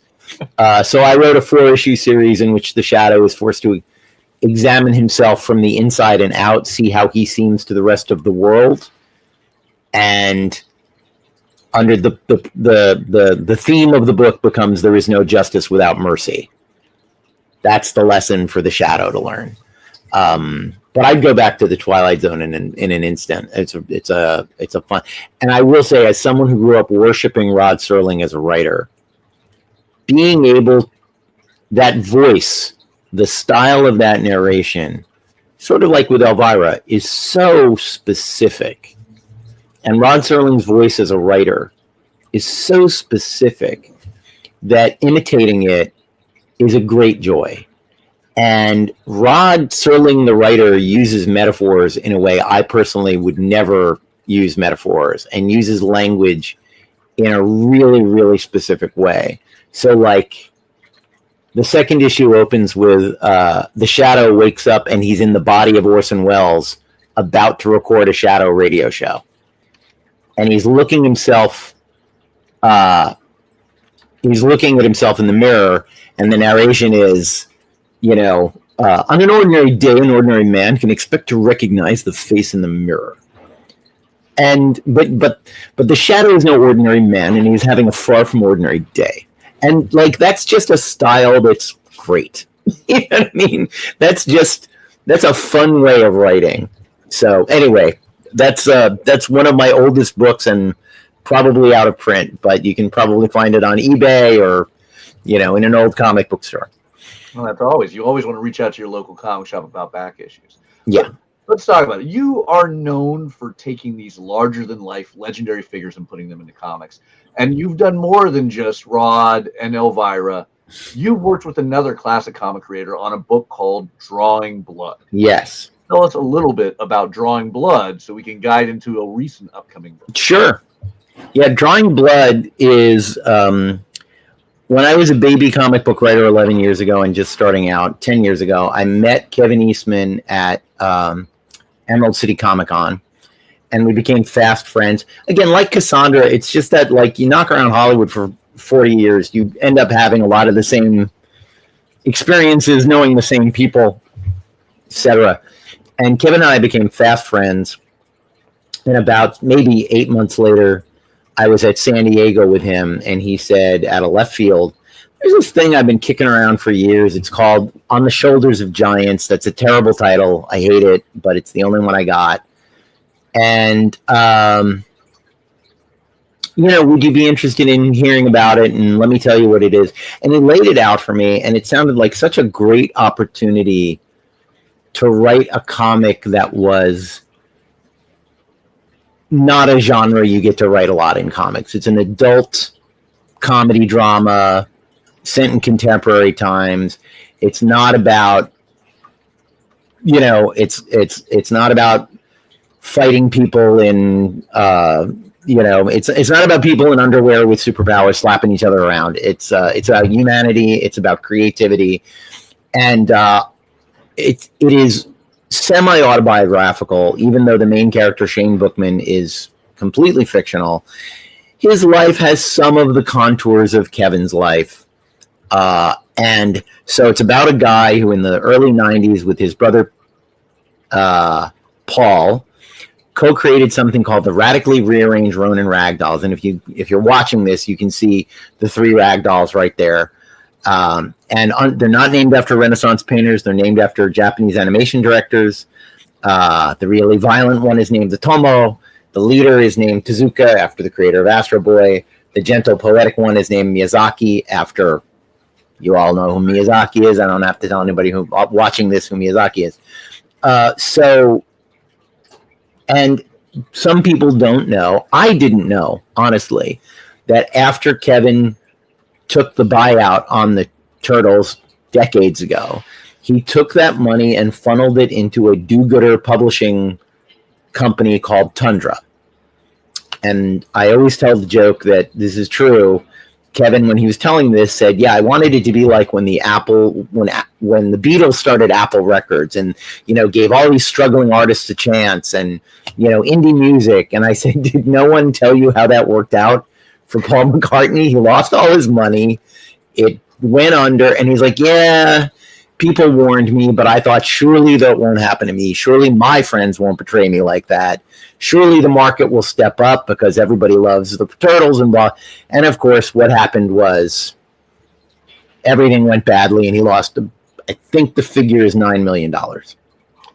I think it's reference on issue 1, right? No, yeah. It's all in there in Drawing Blood. But anyway, our creator Shane Bookman had a breakup with his brother Paul, stopped doing the rag dolls, sold them to our in-universe version of Nickelodeon is called Kiddyscope, and our story is about Shane Bookman kind of coming back from the abyss of failure after being an enormous success and figuring out what to do with his life. And there's a lot of very fictional elements. His business partner, the inciting incident at the beginning of the story is that his business partner in Siberia Arts commits suicide, and he finds out that he owed a bunch of gangsters a lot of money, and that's why he committed suicide.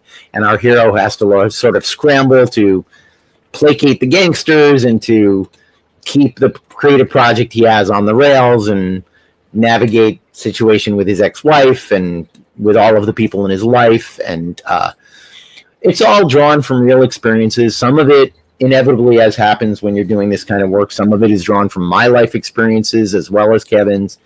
But I'm incredibly proud of it. I think issue 8 of Drawing Blood is the best thing I've ever written in my life. And I recommend people get it. The first 4 issues and we did an in-universe Ragdolls one-shot that is contained within the first TPB of Drawing Blood.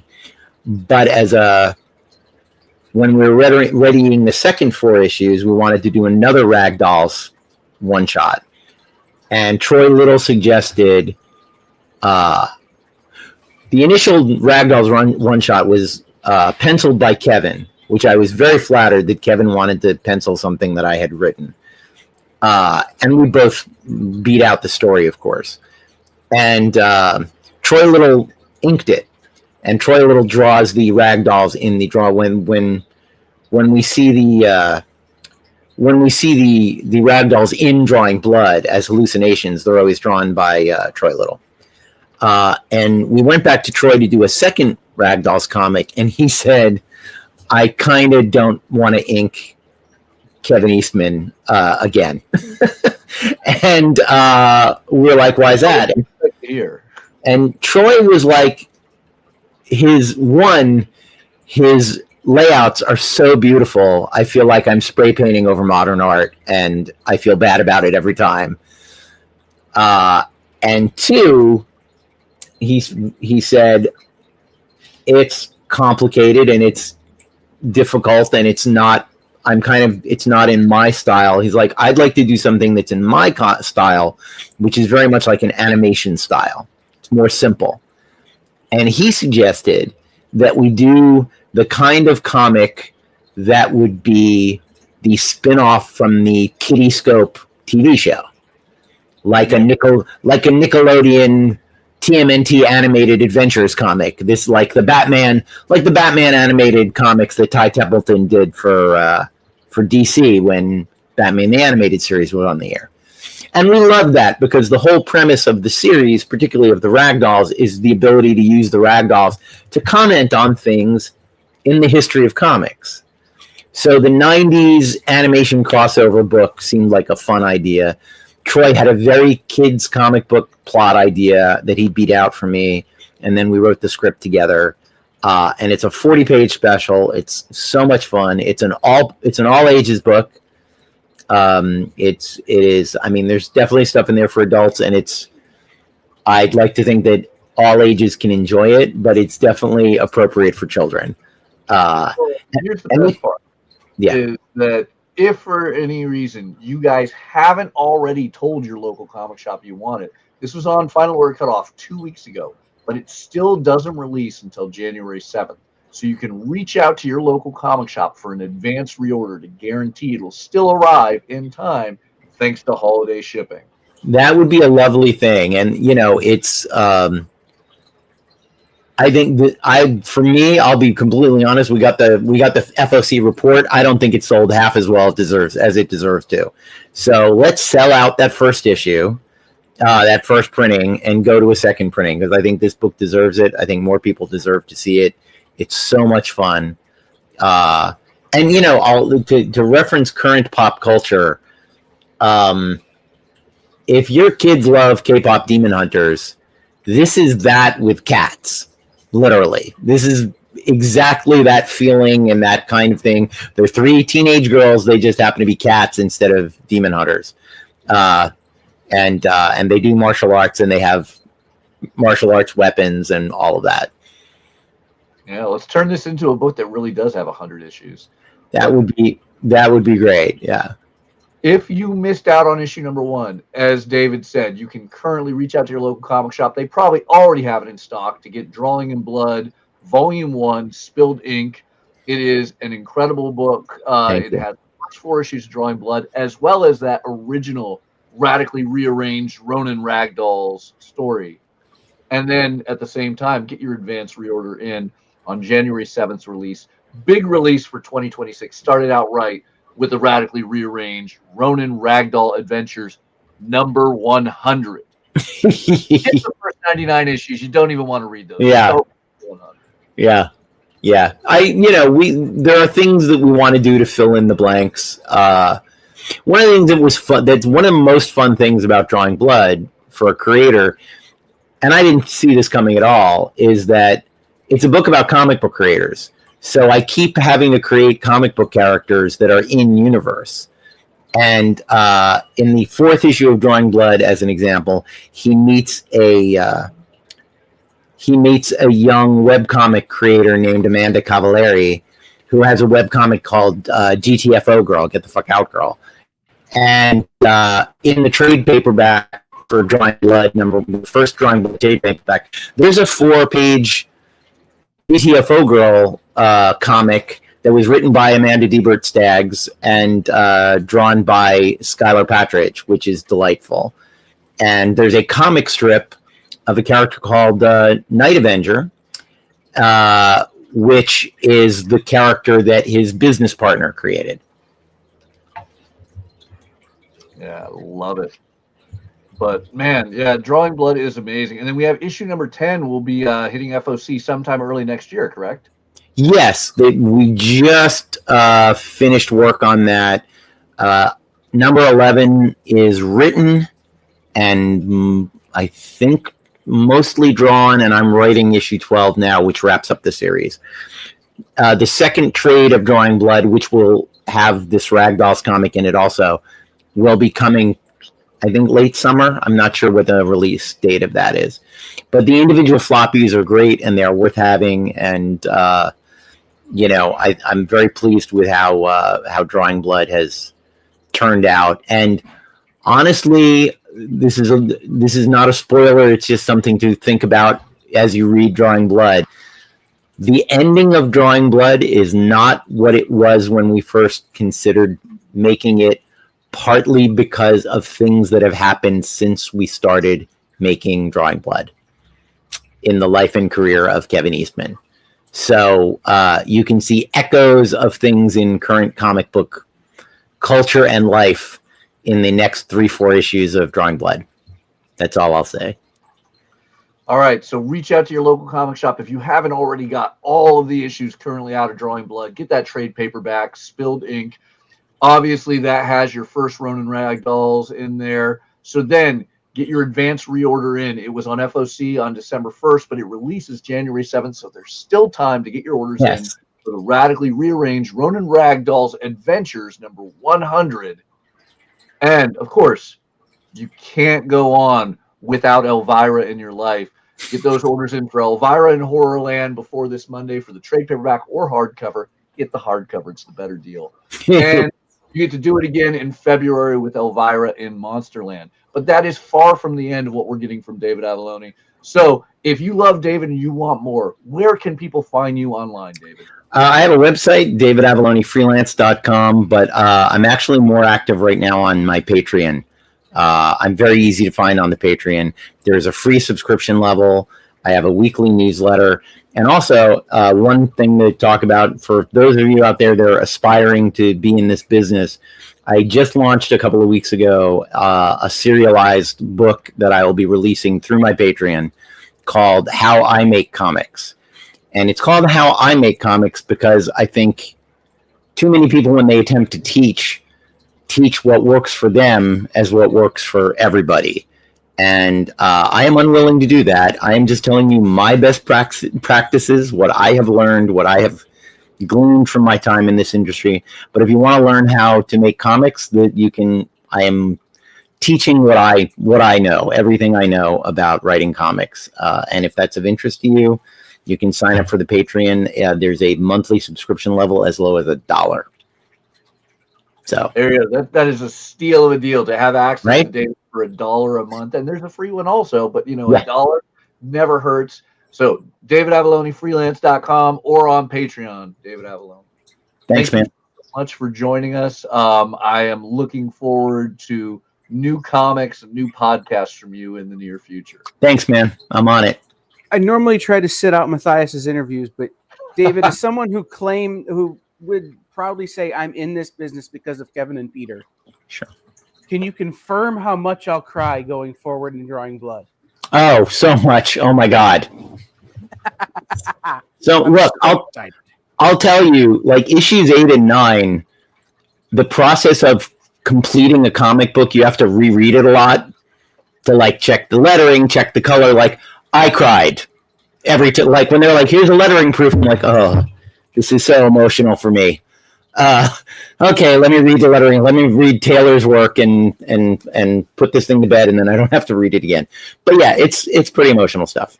All right, we'll have to have you back for the next issue on FOC. Oh, absolutely. Happy to do it anytime. Yep. And I will just sit here with my microphone muted and go full Kathy, just waterworks. Exactly. All right. Thanks, guys. Thank you so much, David. All right. We only have a little bit of time left, so we got to dive back to Lunar and give us the quick rush of the amazing items from DC, Image, and more.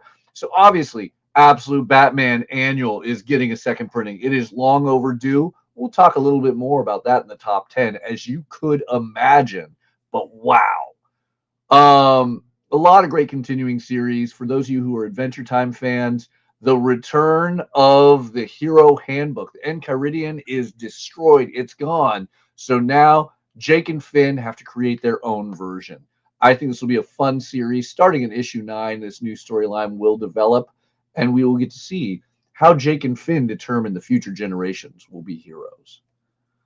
A big one for me, Archie Valentine's Day special. Remember, we're placing orders for things that will be there in time for Valentine's Day, though this one comes out in January. Holly Golightly, the gal behind Tarot and Broadsword Publishing, does some amazing work at Archie, and finally they're letting her go full-flung with writing the entire issue of this Valentine's Day spectacular. And how are they doing it? They're doing it K-pop Demon Hunter style, because that's the other theme here at Lunar, K-pop Demon Hunters. It's A-pop, Archie pop band, with a K-pop Demon Hunter style fighting. I love it. The idea of Betty Veronica, Josie, and more doing a band that, like battles evil. Who wouldn't want that? Well, that was a missed out Riverdale episode. Yeah, that would have been a crossover that broke the world. Yeah, I would have been all for that. Bringing it back, Garth Ennis is returning to Babs with Babs of the Black Road of the South. It's like a darker comedic version of Red Sonja. So I always love anything Red Sonja, and I love anything Garth Ennis. So you can't, not want this amazing piece from Ahoy. In weirder worlds of reprints, they're reprinting Grant Morrison's Batman 676. The RIP storyline where Batman didn't really die because that happened in Final Crisis many, many months later. And I don't know why they're reprinting this. Do you have any clue, Kyle? I have a guess. but it's not a guess that I would like to articulate because I know there's a lot of people who are going to want to buy this book. I don't want to bash on this in that sense, only because I think they're probably just trying to capitalize on the heat of Batman right now. But that's also a book that's value has skyrocketed in the last, say, 6 or 8 months. Mm-hmm. So now it's an opportunity for people to get a book that they see as being an important book and jump in on it that way. I mean, again, value-wise for the story, I'm not really understanding it, but I will totally buy a foil Alex Ross in a heartbeat. So, well, I think anything Grant Morrison, believe it or not, is seeing this Gen Alpha, Gen Z wants to buy the greatest writers and greatest artists of all time as they come into the world. That's why they're buying Arkham Asylum. That's why they're buying The Watchmen. That's why they're buying V for Vendetta. That's why they're buying all these things, and we have to hurry. But Grant Morrison is one of those people. Yeah, Grant Morrison's definitely in a height. All right, Catwoman fans, Catwoman's up against the Court of Owls, and as always, more covers than you can shake a stick at that everyone's going to want, including that Tuolote sweater weather cover. I love these, DC heroes in their less than warming cold weather outfits. Critter is back from Big Dog Inc., now distributed through Antarctic Press, which is sub-distributed through Massive Indies. So it's just crazy. But we have the trade paperback that was never released through Diamond that was originally supposed to come out back in May, finally coming to print and in distribution, as well as issue 10 with this stunning, stunning cover by Narcelio Sosa that I think is worth all the entry point. Then we hit Cul-de-sac number 6. And those of you guys who are fans of the incredible Tony Fleek's Cursed Mirror covers, I got a direct quote from him as to why there's no cover on issue 6. If you remember, this was originally a 4-issue miniseries. Then it became a 5-issue miniseries. And Tony wrapped all of his covers while it was a 5-issue miniseries. When it expanded to be a 6-issue miniseries, Tony unfortunately didn't have the ability to work on this. No slight, no reason that he couldn't have, other than it was just he was busy, because let's face it, he's Tony Fleeks. He's huge now. He's doing everything. So in the weirdest way I could imagine Bad Idea taking it, they had a unique idea of stealing some of the most famous art in history to make covers. Yes, Henry Fuseli's classic nightmare image, the original concept of a nightmare right there, and sleep paralysis, onward through Katsushika Hokusai's haunting, yokai cover. You have Edvard Munch. You have Francisco Goya. You have just classic original art, or classic artwork, just classic artwork as these covers. Weird idea, but weirder that this is the first time we've ever seen this, to my knowledge. I don't know that anybody else could have ever afforded to license that work.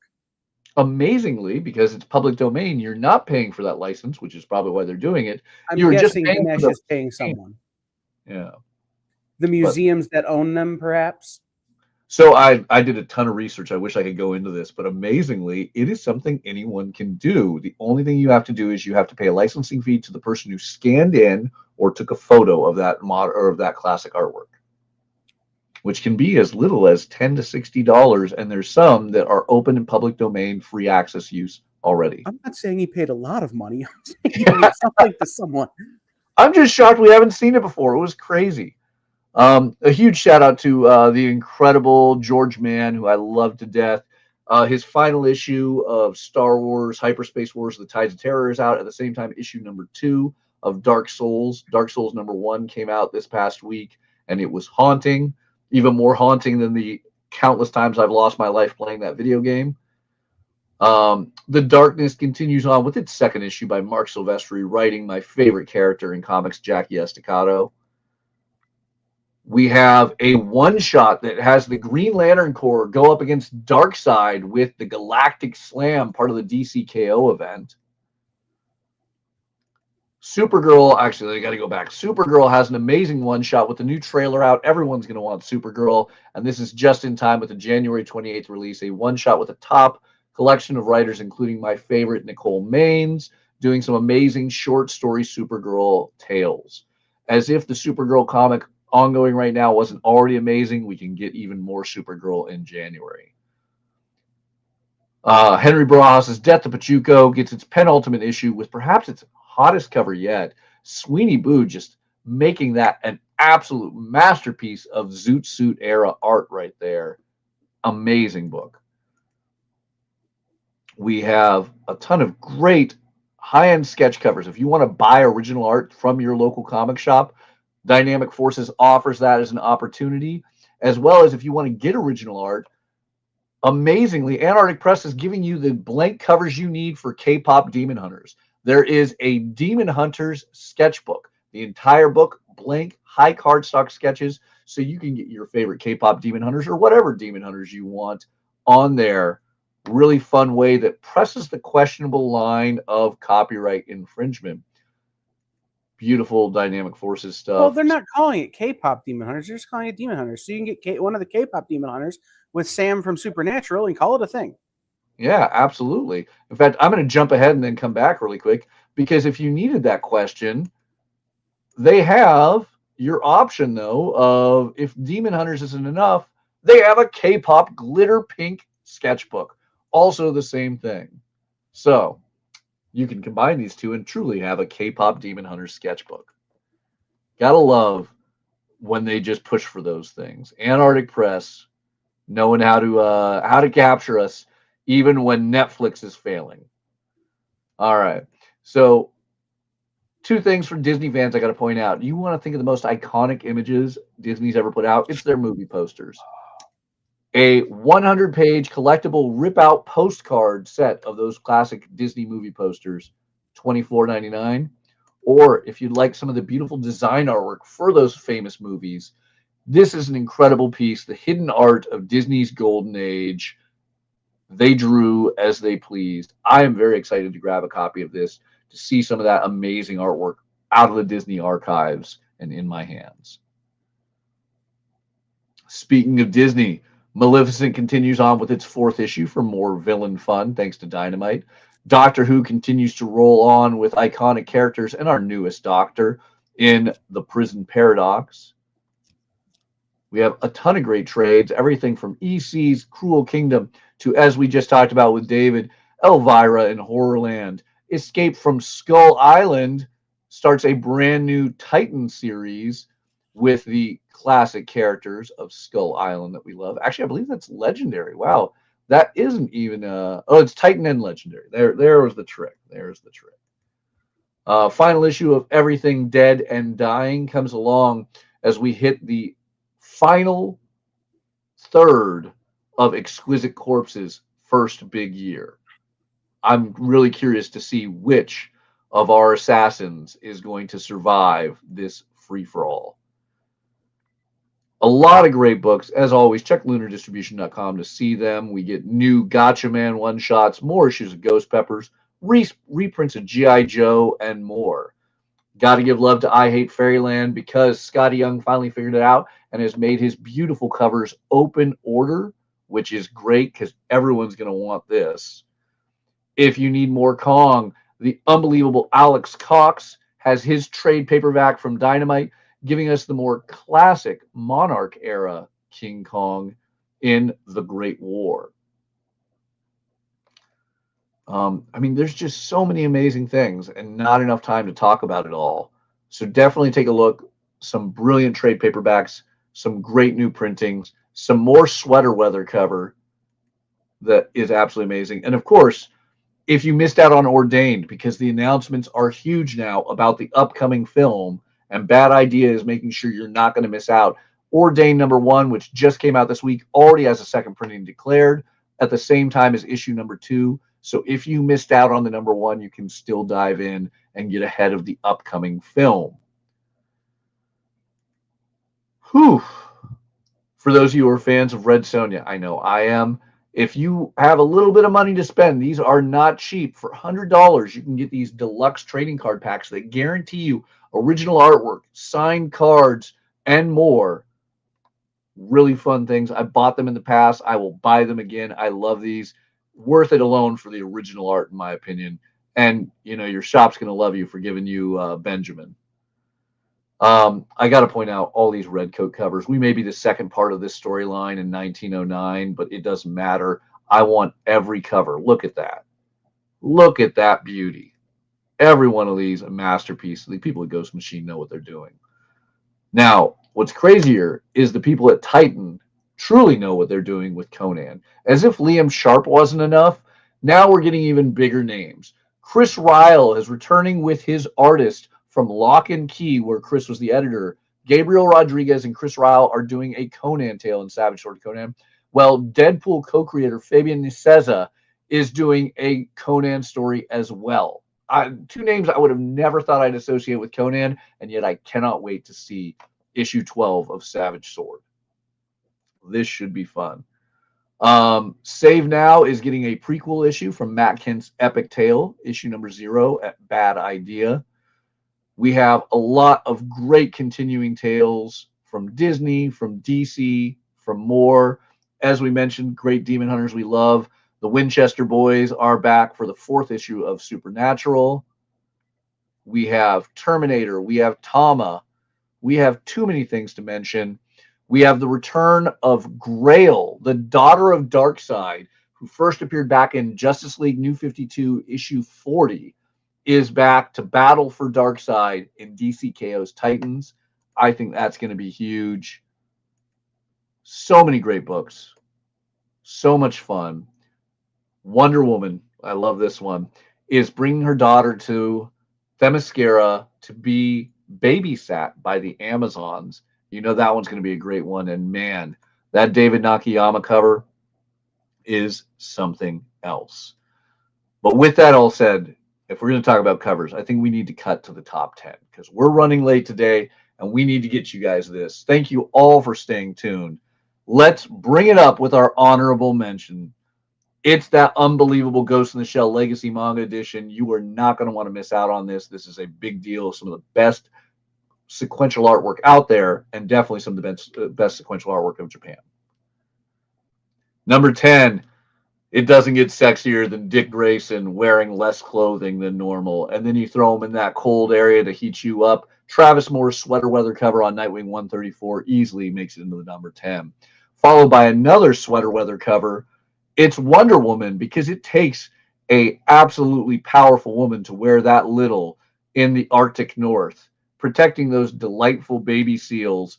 I love this Elizabeth Torque piece, and we already know Wonder Woman 29 is going to be amazing with a fun adventures in babysitting, because anytime babysitting happens in the DC universe, it's good.